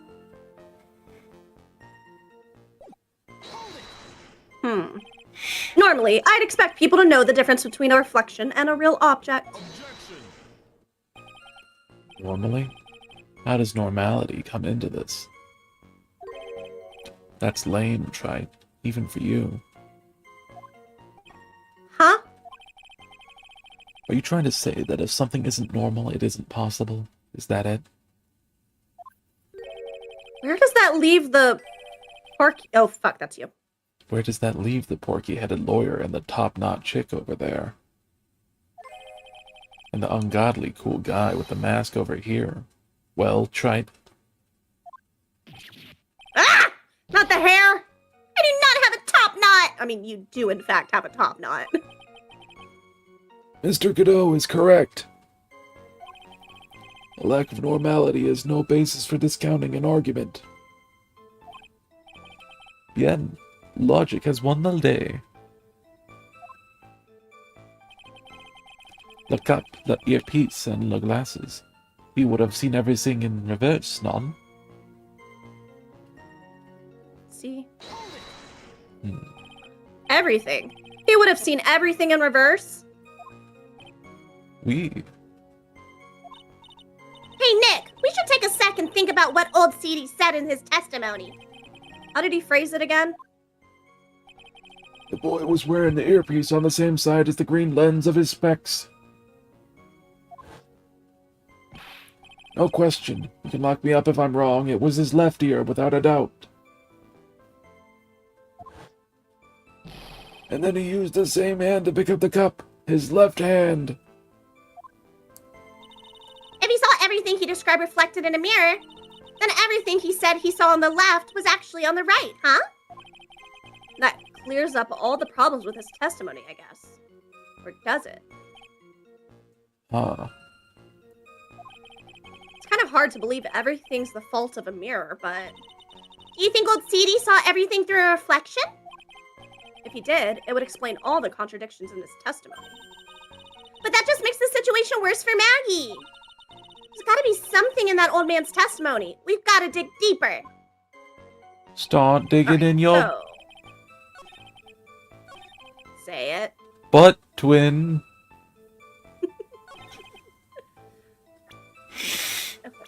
So... He said everything was on the guy's left side, so that would also be on that side. But the headpiece...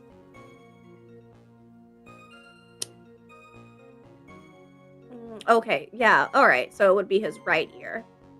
Wait, his left ear? If he His saw it left in ear, a if you're mirror, looking at him... okay, his look, left is the his- left half of him, so our right. Okay. So does it make sense? The old man is saying that he picked it up with his left hand, and it was also on the left side of his face. Mm-hmm. But if it was And he picked mirrored, it up with his left hand. yeah, which would explain the contradiction. So if he picked it up with his right hand, then it would be impossible for that scouter thing to be on his right side. Or the HMD over the left eye. Left eardrum was ruptured. The old man saying he saw everything on the left. Yeah. Oops! I did not mean to hit that. Whoops. I don't even know what I hit. Neither My do I. bad. So if the old man Now, is she saying, figured this part out so much faster than I did on my first playthrough. I'm just confused by flipping things. Oh, whoops. Guess that was wrong. I hit it by mistake. I didn't mean to hit that button.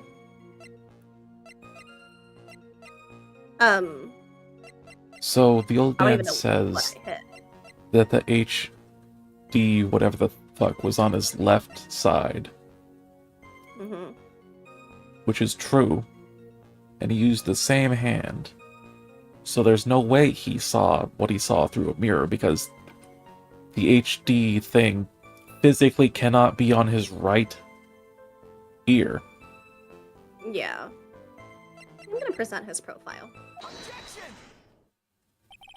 The coffee cup, the earpiece, and the HMD.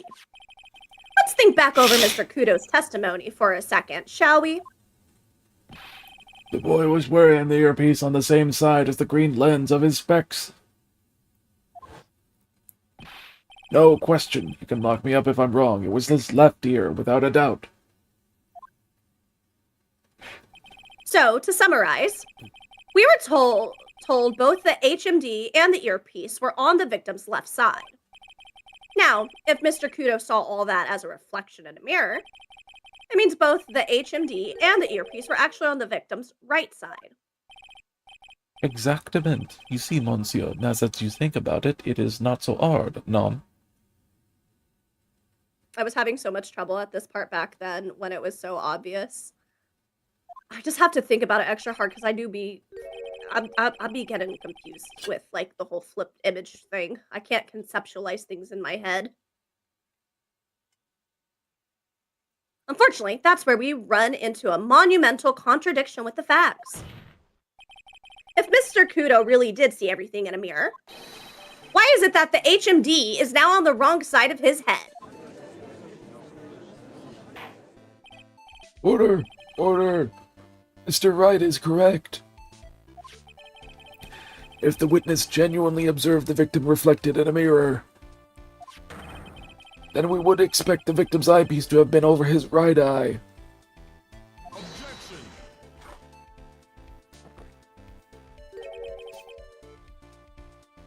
How bitter.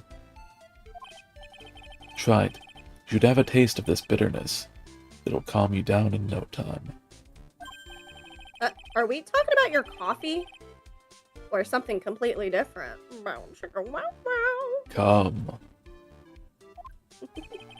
You don't understand the way the witness thinks.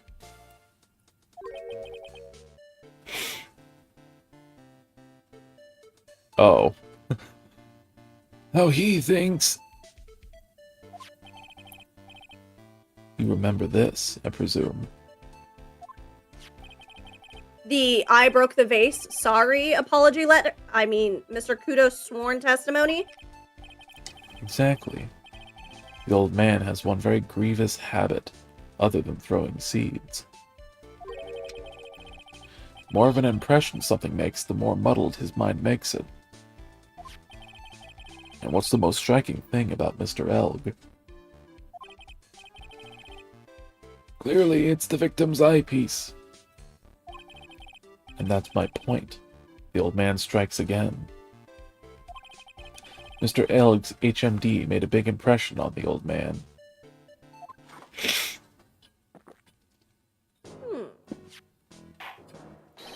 I saw the earpiece and those newfangled spectacles he was wearing. Oh yes, they were both on his left ear, do you hear? His left ear.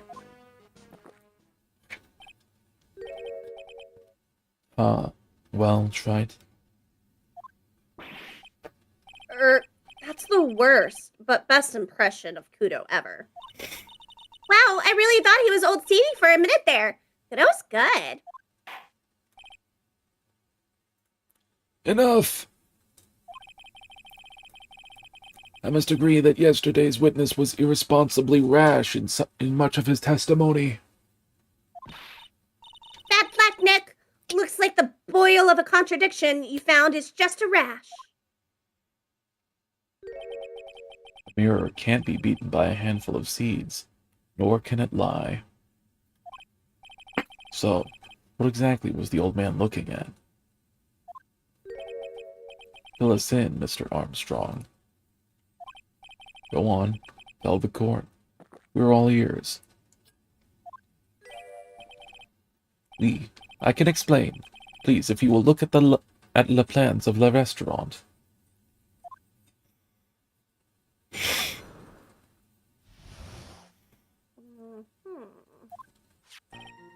Alors, is everyone sitting comfortably? Yes. The mirror, it was in the middle of the restaurant, dividing the two halves. There is only one seat from which you could have seen an image of the victim. That was the seat at the table next to the victims. That was where the old man was sitting. After the terrible incident occurred, I moved the mirror so it was not in the way. But naturally, I did not touch anything else. I see no problems with the explanation we have just heard.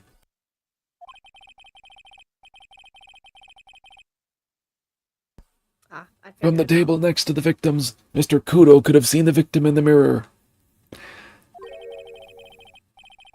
What a naughty little coquette I am, confusing all the men like this. Can you check the court record real quick? And look at the photo of the crime scene? Ah, my heart has figured it out as well.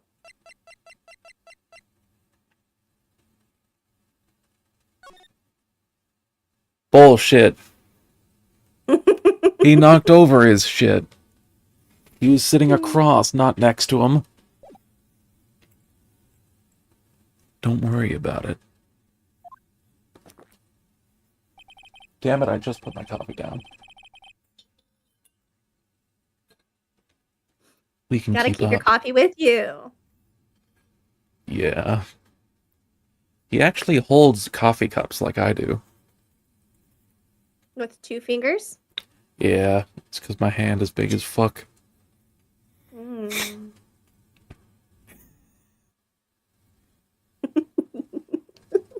We can keep up. Except for the guy breaking out in a cold sweat over there again. Arrgh, I hate that guy. You said you didn't touch anything else apart from the mirror. Are you quite sure about that? Volunteers, of course. Bullshit. Very well, Mr. Wright. Your cross-examination, if you please. And we already know what to present. Yes. The question is where? Right there. Here? Yes. I was thinking where he said I didn't touch anything else. But okay, so you want me to, on the very first one, you want me to present the photo? Yes.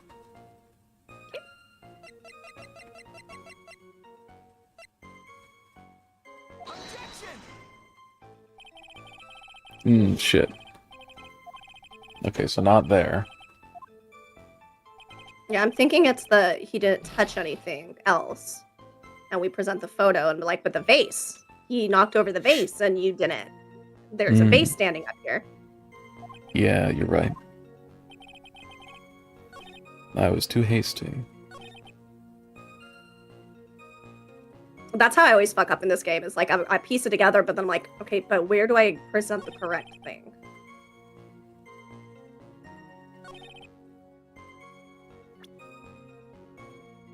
Okay, so now we'll do the photo.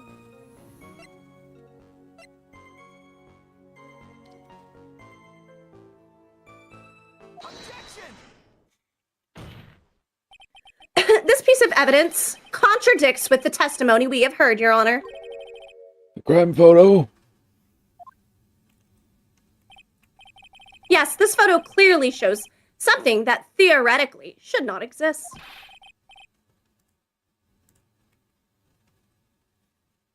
Look at this photograph. It's a photo of a photograph. There's another fucking photograph. Because I photographed a photograph. What on earth do you mean by that, Mr. Wright?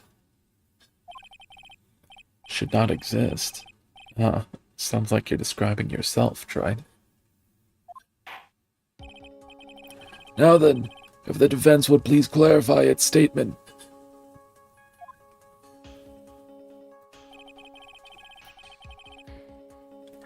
What is the something that should not exist?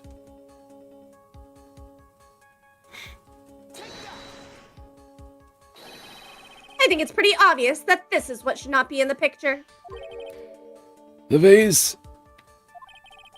What possible connection does that have with this witness's testimony? Your Honor, I'm telling you that there should have been no vase on this table. Because it very clearly contradicts with this piece of evidence. I was right. Back when he gave us this, I was like, someone will probably be lying and we use this to contradict their shit. There is one thing that was clearly demonstrated by yesterday's testimony. Mr. Kudo broke the vase that was on the table where he was sitting. And yet, as the court can see, there is an unbroken vase on the table next to the victim. Why? Because Mr. Kodo was not, in fact, sitting at the table next to the victim at all. Don't be an idiot, Tride. That's impossible. That seat's the only one Kudo could have seen the victim's reflection from. Exactly. There's only one conclusion we can draw from this contradiction. There was no mirror in Trebien that day. Your testimony, Mr. Armstrong, is an elaborate lie. Mon Dieu! Don't try to confuse the court, Trite. Obviously, the witness cleaned up the vase, while the police were taking their time getting to the crime scene. Except that would be illegal. Unfortunately, Mr. Godot, that doesn't quite work for me. Mr. Armstrong already testified to the contrary, in his own words. I did not touch anything else except the mirror. Ugh. Yeah, swallow. I don't know if you heard that or not. I did. Well, call me a good boy for swallowing. Very good boy. Yeah, I am. Well, witness, what do you have to say for yourself? Sniffle. Wiener. I was right. There was no mirror in the restaurant that day. In light of this revelation, we return back to the original problem.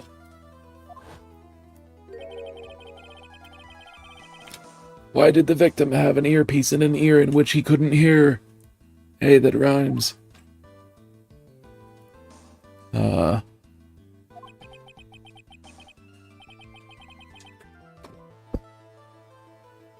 only get one shot in life. There's no turning back. If you want to claim that mirror wasn't there, Trite, then this problem is all yours.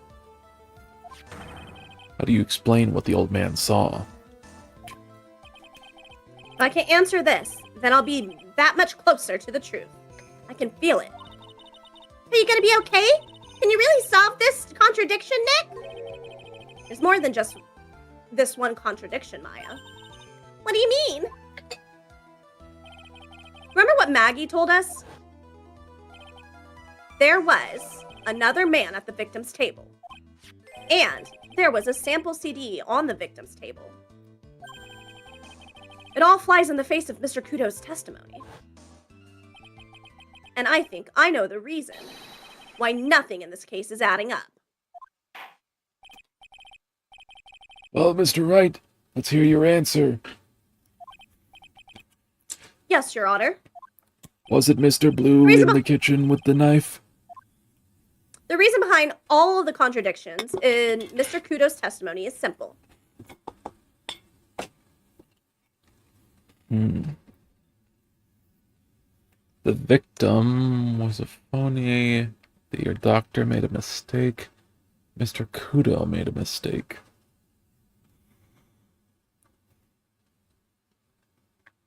There's only one of these, and I was already thinking it.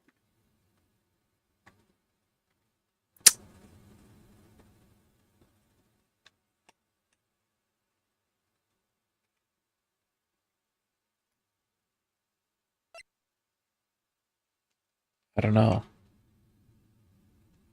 The doctor made a mistake. It's the easiest solution. They just wrote the like wrong ear down. The way I was getting confused when staring on. Like, wait, when they're saying their left ear, do they mean their left or my left?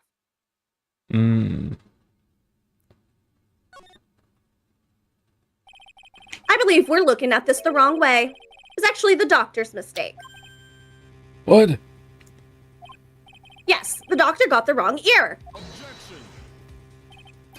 Well, Shit. Well, I believe we saw an autopsy report yesterday. And that stated the victim's left eardrum was ruptured and had medicine in it. Oh, man. I'm beginning to wonder if it's not your eardrum that's ruptured, Mr. Wright.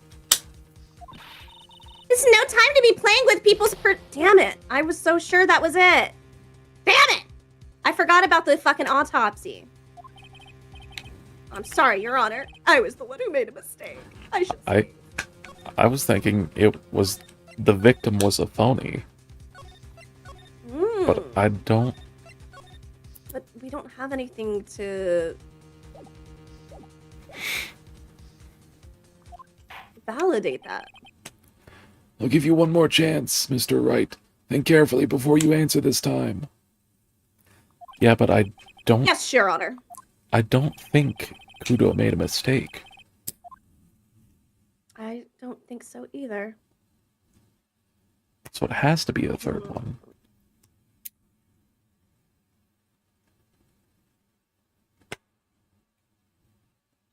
If he made a mistake.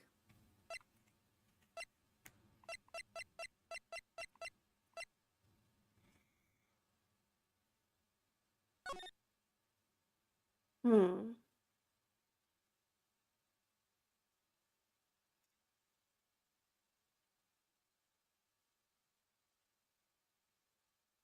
I'm trying to think of like what mistake would be reasonable where he got it wrong, but I just I just don't see any reason to like indicate that the victim was a phony. But I guess it kind of lines up with the fact that like imposters are a thing in this episode. Yeah, that's what I'm thinking. This case is riddled with contradictions. Yet there is one very simple answer that clears them all up. And what is that?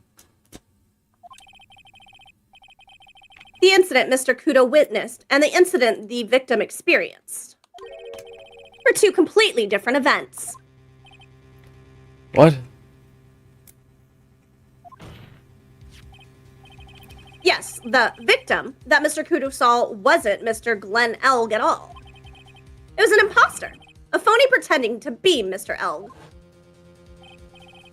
Obviously, unlike the victim, there was nothing wrong with the imposter's left eardrum. That's how he ended up wearing the earpiece in his left ear by mistake.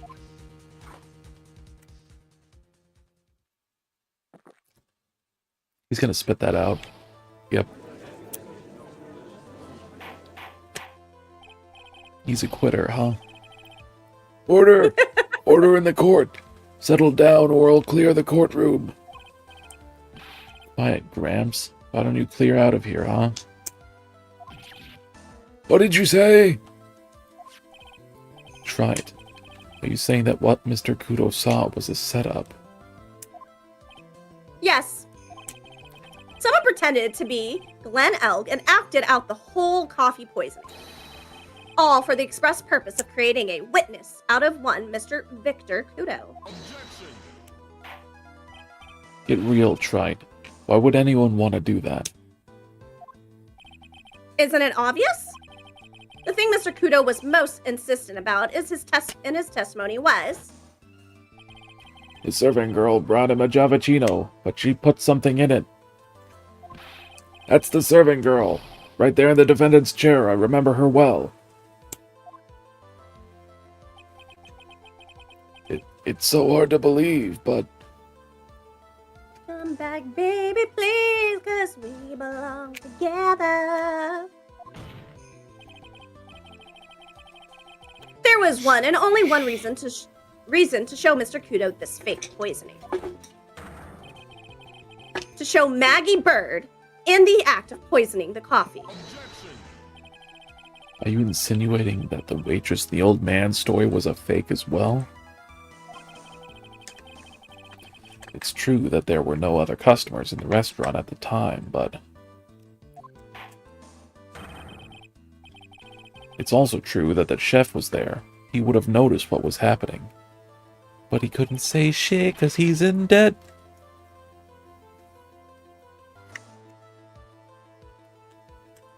So that shows no reason to fret. I don't know. I don't rhyme.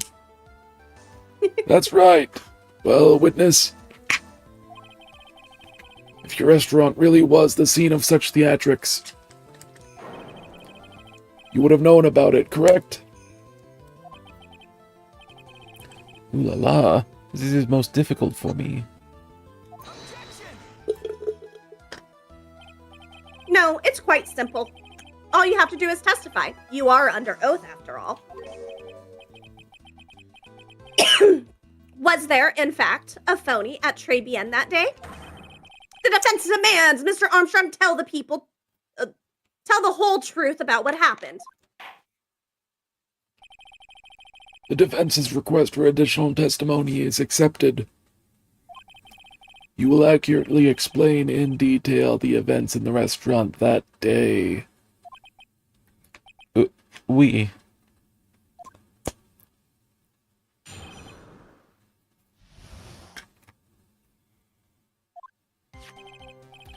The victim, Monsieur Elg, he came to my restaurant alone.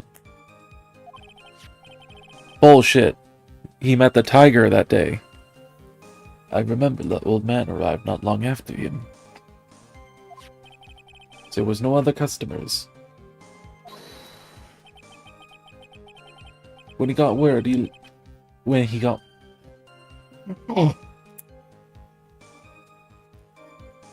word, he left. Got this, baby. When he got word, Let me take my cock out of your mouth. Hold on. When he got word he won the lottery, Elg became very excited. It was approximately 5 minutes later that the poisoning incident occurred. There was no time for a phony to do la acting. Just so we're clear, there was no mirror in the restaurant after all.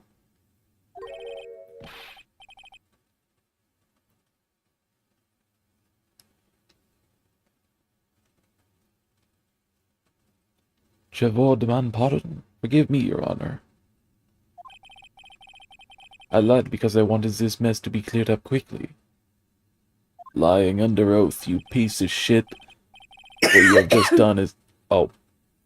I didn't do the voice, hang on. What you have just done is commit perjury, Mr. Armstrong. I will decide how to punish you later. You bring shame to the Armstrong name. We... For now, we will hear your cross-examination. Mr. Wright, if you please. You took that perjury charge a bit too well. But I'm guessing he'll be in more serious trouble after this cross-examination. That rose sure has a lot of petals. La victim, Monsieur Elg. He came to my restaurant alone. Was he alone at his table as well?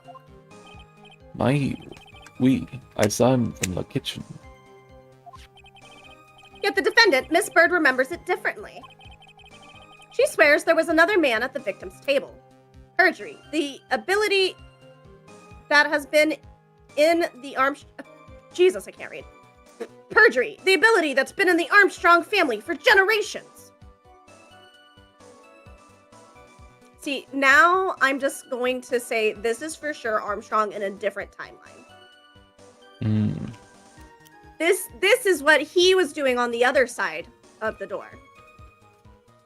At least if you go by the fucking Conqueror of Shambhala movie. It's been too long since I've seen Full Metal Alchemist. It's a parallel. Well, it's our world on the other side. One where it's science instead of alchemy. Ah, so boring. Hey, science is cool. We do so many cool things with it. Don't be a haterade. Isn't there science and alchemy on the Metal Alchemist side? Yes, but alchemy it works more like magic science instead of science.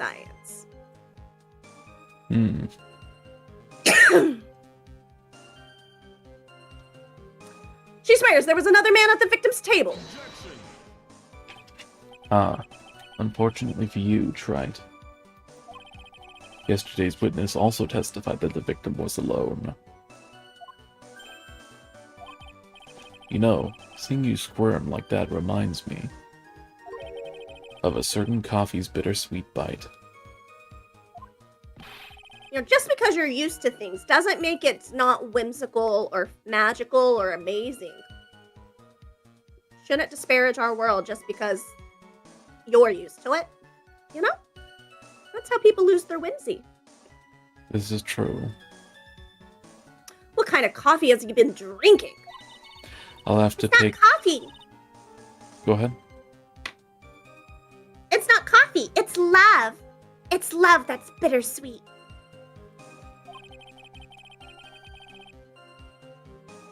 What were you going to say, baby? I'll have to take more whimsical walks through the forest on a midnight dreary. Yes. Hearing Maya say that makes her seem wise all of a sudden. I remember the old man arrived not long after him. By old man, you mean Victor Kudo, correct? He comes often for my special coffee. Didn't the old man Put say his that dick in it! he came in before Glenn? I thought so, but I'm not 100% sure. He said something like, when he walked in and I saw the HD whatever the fuck on his face, I was like, what? This new fangled whatever the fuck? Hmm. I drank your Makes coffee sense. once, Mr. Armstrong. It's special, I'll give you that. It's worth a sip just for the experience. Oh, you make me so happy, Monsieur. You are most welcome any time. I said it was worth one sip, and nothing more. So old Mr. Kudo arrived at the restaurant around the same time as the victim. Maybe I should ask about his arrival in more detail. What time was it? Out of curiosity, about what time was it when Mr. Kudo arrived? Oh no, I cannot remember, Monsieur. I believe we were told by a witness yesterday. The crime was reported at 2:25 p.m. by a kind of scary old man, sir. Wait, so... But the lottery drawings are done at 1:30 every day. Yeah, that's nearly an entire hour discrepancy. It is. Does that perhaps jog your memory, witness? The incident happened about 20 minutes after he arrived.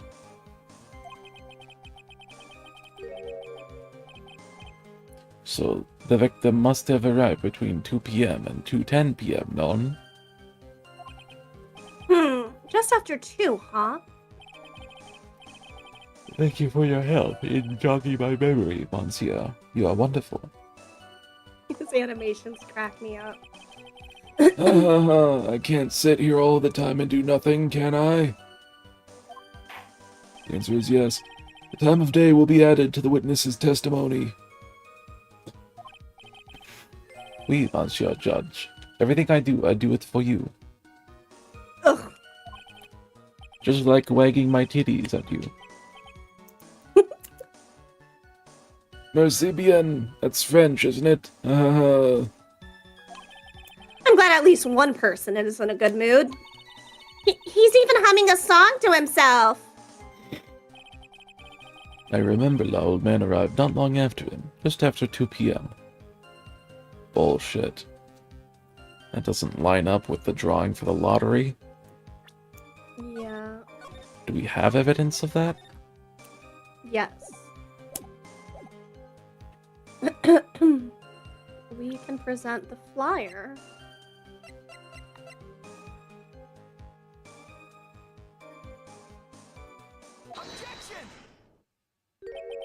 I'm afraid I finally got you, Mr. Armstrong. Quay? What do you mean? Aw. Qua? At the time in question, the victim was listening to the radio with his earpiece. Armstrong's new poem, Roses Are Red, Violets Are Blue. Thank you, Judge. I shimmy my bosom at you. Wee wee.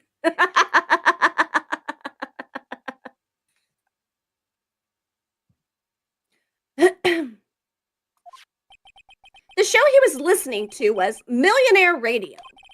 Each week, they announced the winning number of the $500,000 lottery ticket. Oui, that must be the show Bon Elk was listening to. I can't see any problem with this testimony, Mr. Wright. I wonder. You said the victim arrived at your restaurant after 2 p.m., correct? Oui, I am sure of it. I remember it perfectly now. I know it was that time because I had just finished serving I know it was that time because I had just finished serving the lunch menu. Get to the point, try it, if you have one. That show is broadcast live at 1:30 p.m. And it claims to be the most thrilling 10 minutes of your life. It's on the air at 1:30. Now, supposedly, the victim made some noise when it was announced that he had won. And yet, I don't believe his cry of joy could have occurred after 2 p.m. Because the show had already finished more than 30 minutes earlier by that point in time. None. This victim we've been told about has done nothing but the impossible. Listening to the radio with a ruptured eardrum. Catching a show that was already over. There's only one conclusion you can draw from these facts. This victim was an imposter, acting out the poisoning 30 minutes after the real murder. Yes, there were 2 Glen Elgs in Trebienne that day. The real Glen Elg, now dead, having been poisoned by the real killer. And the phony Glen Elg acting out the events for Mr. Kudo to witness. It certainly seems that way. I mean, if that wasn't the case, how could you explain the time discrepancy?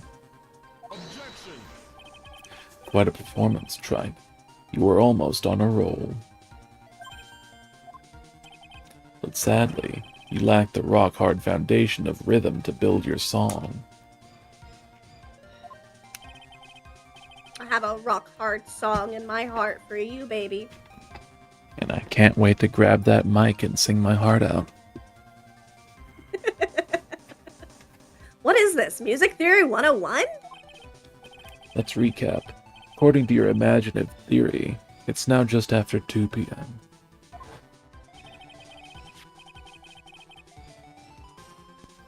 The phony elk is performing a play for the benefit of Mr. Kudo.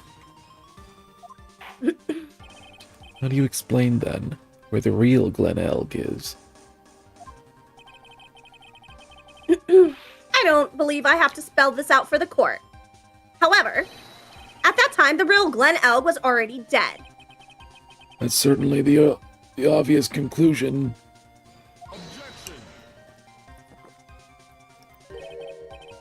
Thank you, Trite. That's exactly what I was hoping you would say. What? Now, I presume you can prove this theory of yours. Can you explain where the missing corpse went to? The missing corpse? According to the old man's testimony, there was only one other customer there.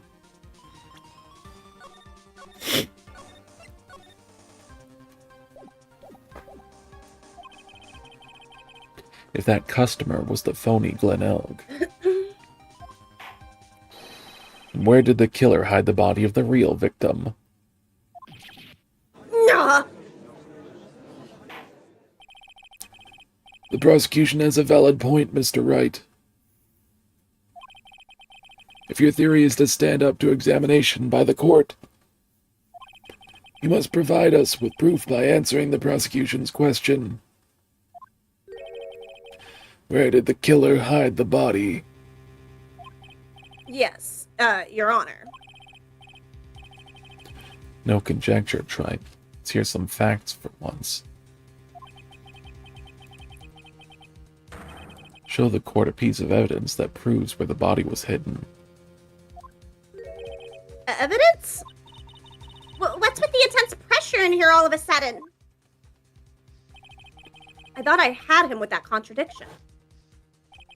But he's turned it all around and backed me into a corner instead. Why is VTube Studio frozen? Oh, I smacked my camera at some point, apparently. There we go. Well, Mr. Wright, the court will now hear the defense's theory and evidence. Firstly, where was the body of the real Mr. Elk concealed? Inside Trebian. Yeah, you can't really hide it outside. It would have been too dangerous to take the body outside.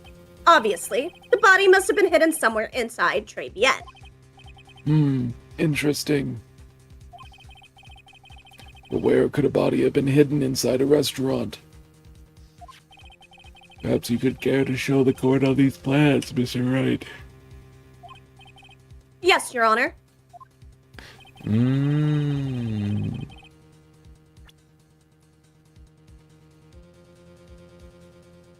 I'm thinking in here because that's where the eardrops were. But wouldn't the waitress be in and out of the kitchen? Mm-mm. Okay. I was thinking it would be hidden in a table with a mirror.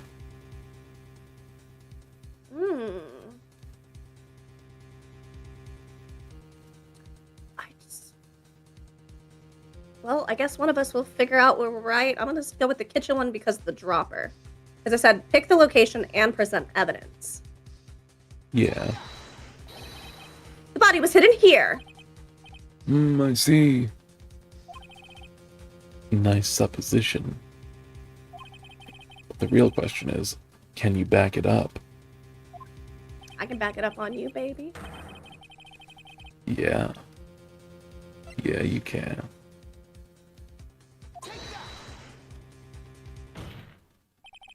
Mr. Armstrong, do you recognize this bottle? None. I have never seen that ugly bottle before in my life. I only use the very best bottles, monsieur. The highest quality only for me. Where was that bottle found, Mr. Wright? Interestingly enough, Your Honor, it was found in the kitchen of Très Bien. Eh? Quoi? But I only ever use these bottles for my aromatherapy oils. But this bottle doesn't contain aromatherapy oil, Mr. Armstrong. No, it contains a medication. What kind of medication? Can I drink it? I'm sure everyone remembers, don't they? That Mr. Elg visited an Otolaryngological. Geological. Otolaryngological. Otolaryngological. clinic and was given medication that day. You can't be serious. I mean, how do you even know how to spell that? The defense had the contents of the bottle analyzed, and I had the lab results here. The contents of the bottle matched the prescription that was given to Mr. Elg. Blah. Glenn Elg's murderer hid the body in the restaurant kitchen, at which time this bottle fell out of the victim's pocket. Mr. Armstrong, when the incident occurred, didn't you say you were in the kitchen? Mon Dieu. Yes, you know what I'm about to say. It was you who hid the victim's body. You did a fine job pretending to defend my client, Maggie Bird, however. You were setting her up to take the fall behind the poor girl's back. No. Order! Order! This is an extraordinary development. Witness, did you murder Mr. Glenn Elg?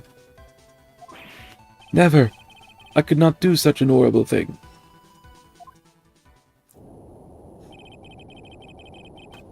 No! Oh. Mr. Chug, Godot! baby, chug. Chug, baby, chug. Alright, give me a second. One. Finish this coffee. I've never even used this before. This part where you take the straw out. Oh.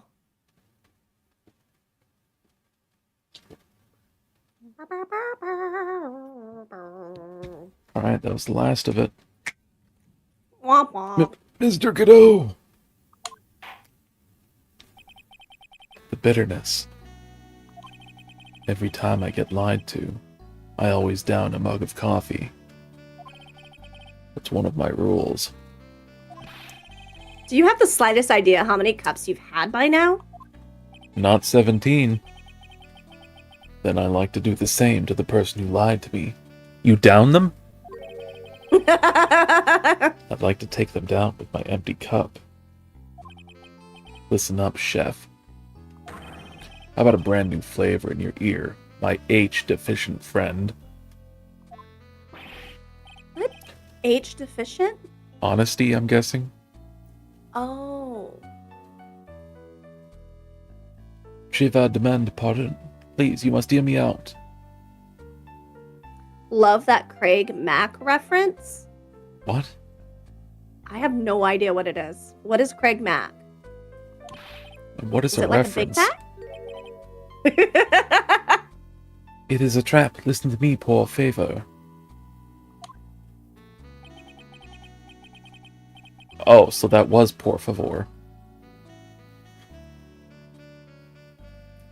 Yo hablo español. Mr. Armstrong, and por favor is Spanish. H deficient because he doesn't say the letter H with his French accent. Oh. Yeah, okay. That checks out. I'm only going to ask you once. Did you do it? It's not even necessarily because of the accent, it's the rules in French. Like the H's at the beginning of words are silent. Did you create the philosopher's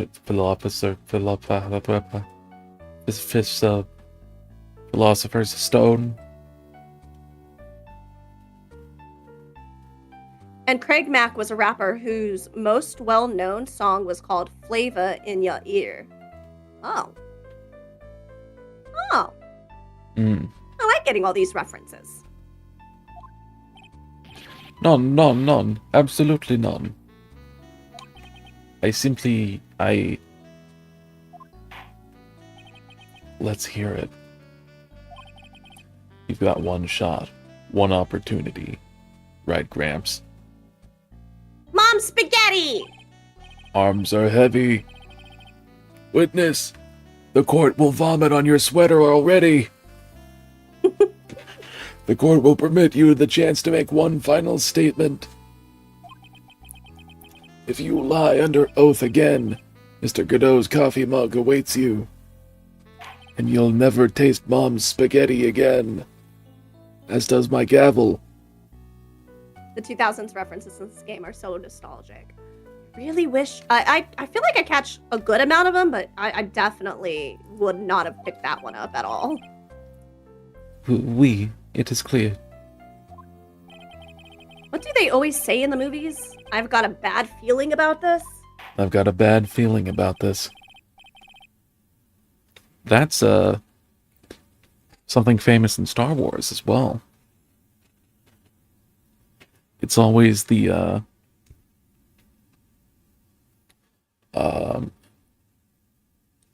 smugglers.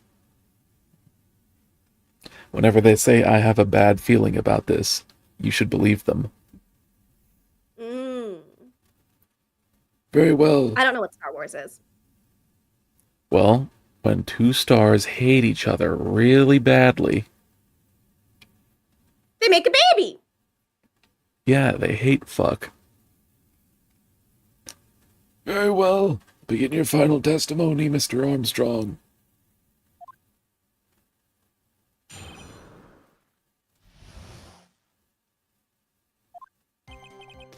It's true. I hid the body in the kitchen. A man forced me to do it. I had no choice.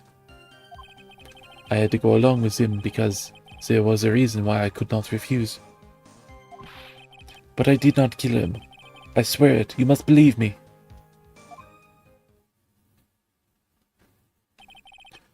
You were forced. By who? I cannot say, or I will be erased. Let's try a different question then. When Mr. Elk died, was he really the only person at his table? There was.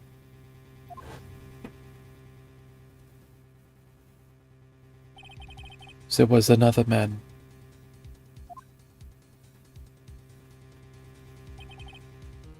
Yep, even I know that one and I've never seen the films. Oh, Star Wars. See, I can remember things for more than 30 seconds. You can. Knew it! Maggie was telling the truth! You may cross-examine the witness now, Mr. Wright. There's just one more thing I need to do. I gotta break this guy and get him to tell us the name of the real killer. Shelly the Killer.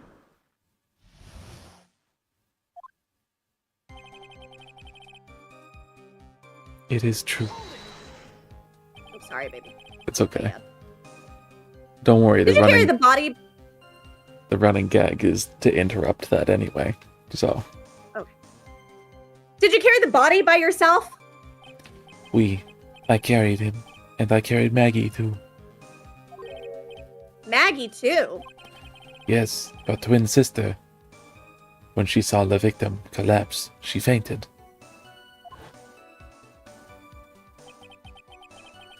I could not leave her there. But why did you hide the bodies? A man forced me to do it. I had no choice. What man? Who was he? None. I cannot say. I fear for my life. He's really scared. You'll just have to put the words in his mouth, Nick. Yeah, you're right. If he won't tell me, I'll tell him. I want to put something in your mouth. Ah! Ah, But why would you go along with this man? I had to go along with him because there was a reason why I could not refuse.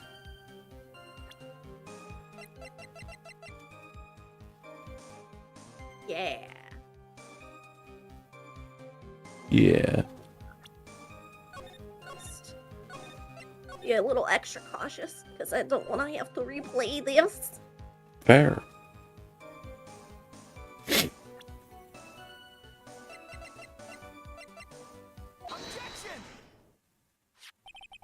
You have a $500,000 debt, don't you? $500,000? Is this true, Mr. Armstrong? Yes, wait, that's all. I was weak, and I borrowed la money. Désolé. The soleil. Fuck. You're good. This is Mr. Armstrong's Achilles heel.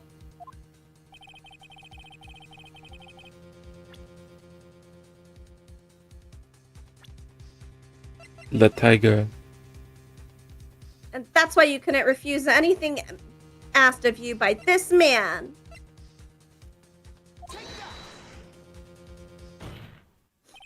A $500,000 loan from a black market loan shark. And you had no way of paying it back, did you? That's why you were forced to do anything this man told you. It is as you say. Mr. Armstrong! The tiger. He told me he was going to use my restaurant for a business rendezvous. On the day in question, he was meeting the victim to demand that he repay his loan. I don't know why it happened like that. I just did what he told me to do. I had no choice. I carried la body and la inconscient Maggie out of the dining area.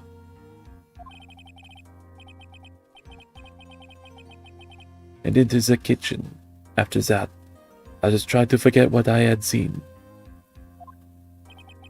I think we can now safely say But the man who forced your hand was Mr. Furio Tigre.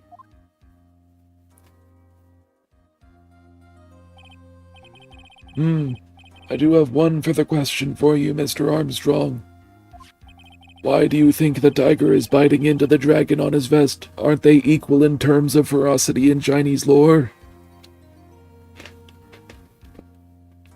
The poison and the lottery ticket that were found in the defendant's apron pocket. Or is that Japan I'm thinking? No, it's Japan I'm thinking of. I think. Was that your doing as well? The chef had to do whatever Tigre said. Otherwise, the violence the tiger was going to commit was going to be harm. Strong. Oh my god. No, That terrible pun. Bad. I knew nothing about that. Armstrong.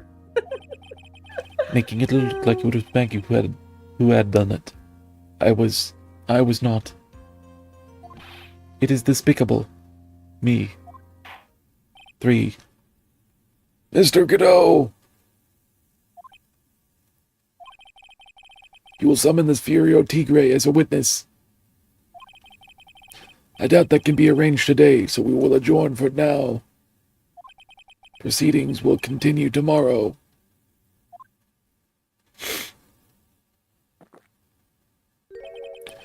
"30 minutes. What? The trial will go on. I'll see to it myself. I need half an hour to get that guy on the stand. Not a minute more. How the... Don't sit back and relax yet, Trite.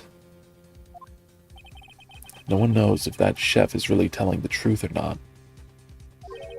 This trial could still go on either way. Could still go either way. Very well. Your request is granted, Mr. Godot. We will resume once Mr. Tigre is ready to take the stand. And there he will decide if he is good or evil. Until then, Oh, we basically get to do Death Parade. Nice. What? It's an anime that I'll force you to watch at some point. It's really good. court is adjourned for a 30-minute recess.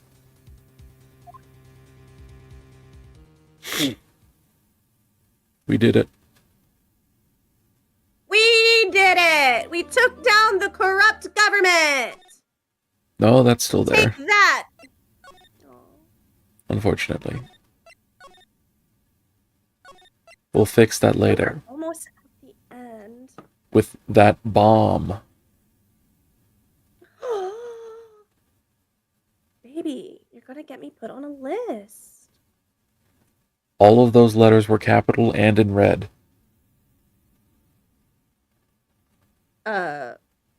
Okay. In the bomb.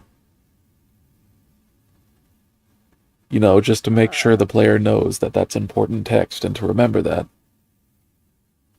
I see.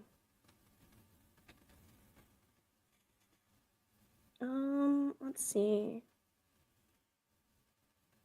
We are...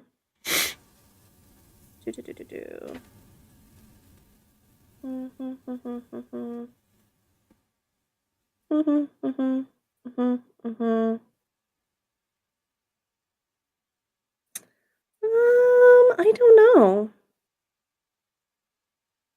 I'm debating if I want to call it here because I'm a little nauseous and hot.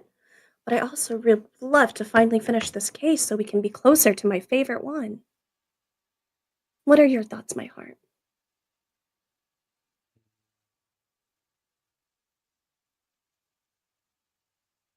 Probably better to call it here. Okie dokie. Let's find somebody to raid to. Yeah.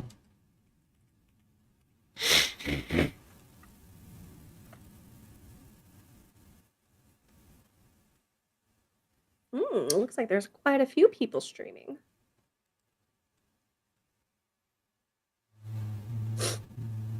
This is not what I wanted. I needed to go to this one? What is it that you wanted? I meant to open up the stream manager, but instead I did not. Thanks for the stream. Of course, L Train, and thank you for joining us. Yeah. I'm gonna be really happy when we finish this case. All right, let's see. Create a channel.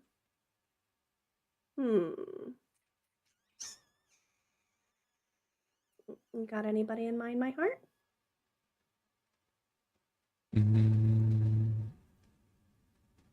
No. Okay, then my suggestion will be this person. I will drop that in chat. Rosie Mallow. It looks like they're currently playing Paper Mario. Ooh. I love Paper Mario. I love you. I love you too. All Forever right, and shall we rate always. them? And one day more. Yes. All right, starting my raid. Alrighty, please copy the raid messages and let's go show some love and support. And thank you everybody who came in, whether you yapped or lurked. Thank y'all for the I don't know what to call the things over on TikTok, but for sending those thingies over. And we'll be back. I'll be back on Friday, but I do not know what I play. So yeah. I'll be back on Wednesday.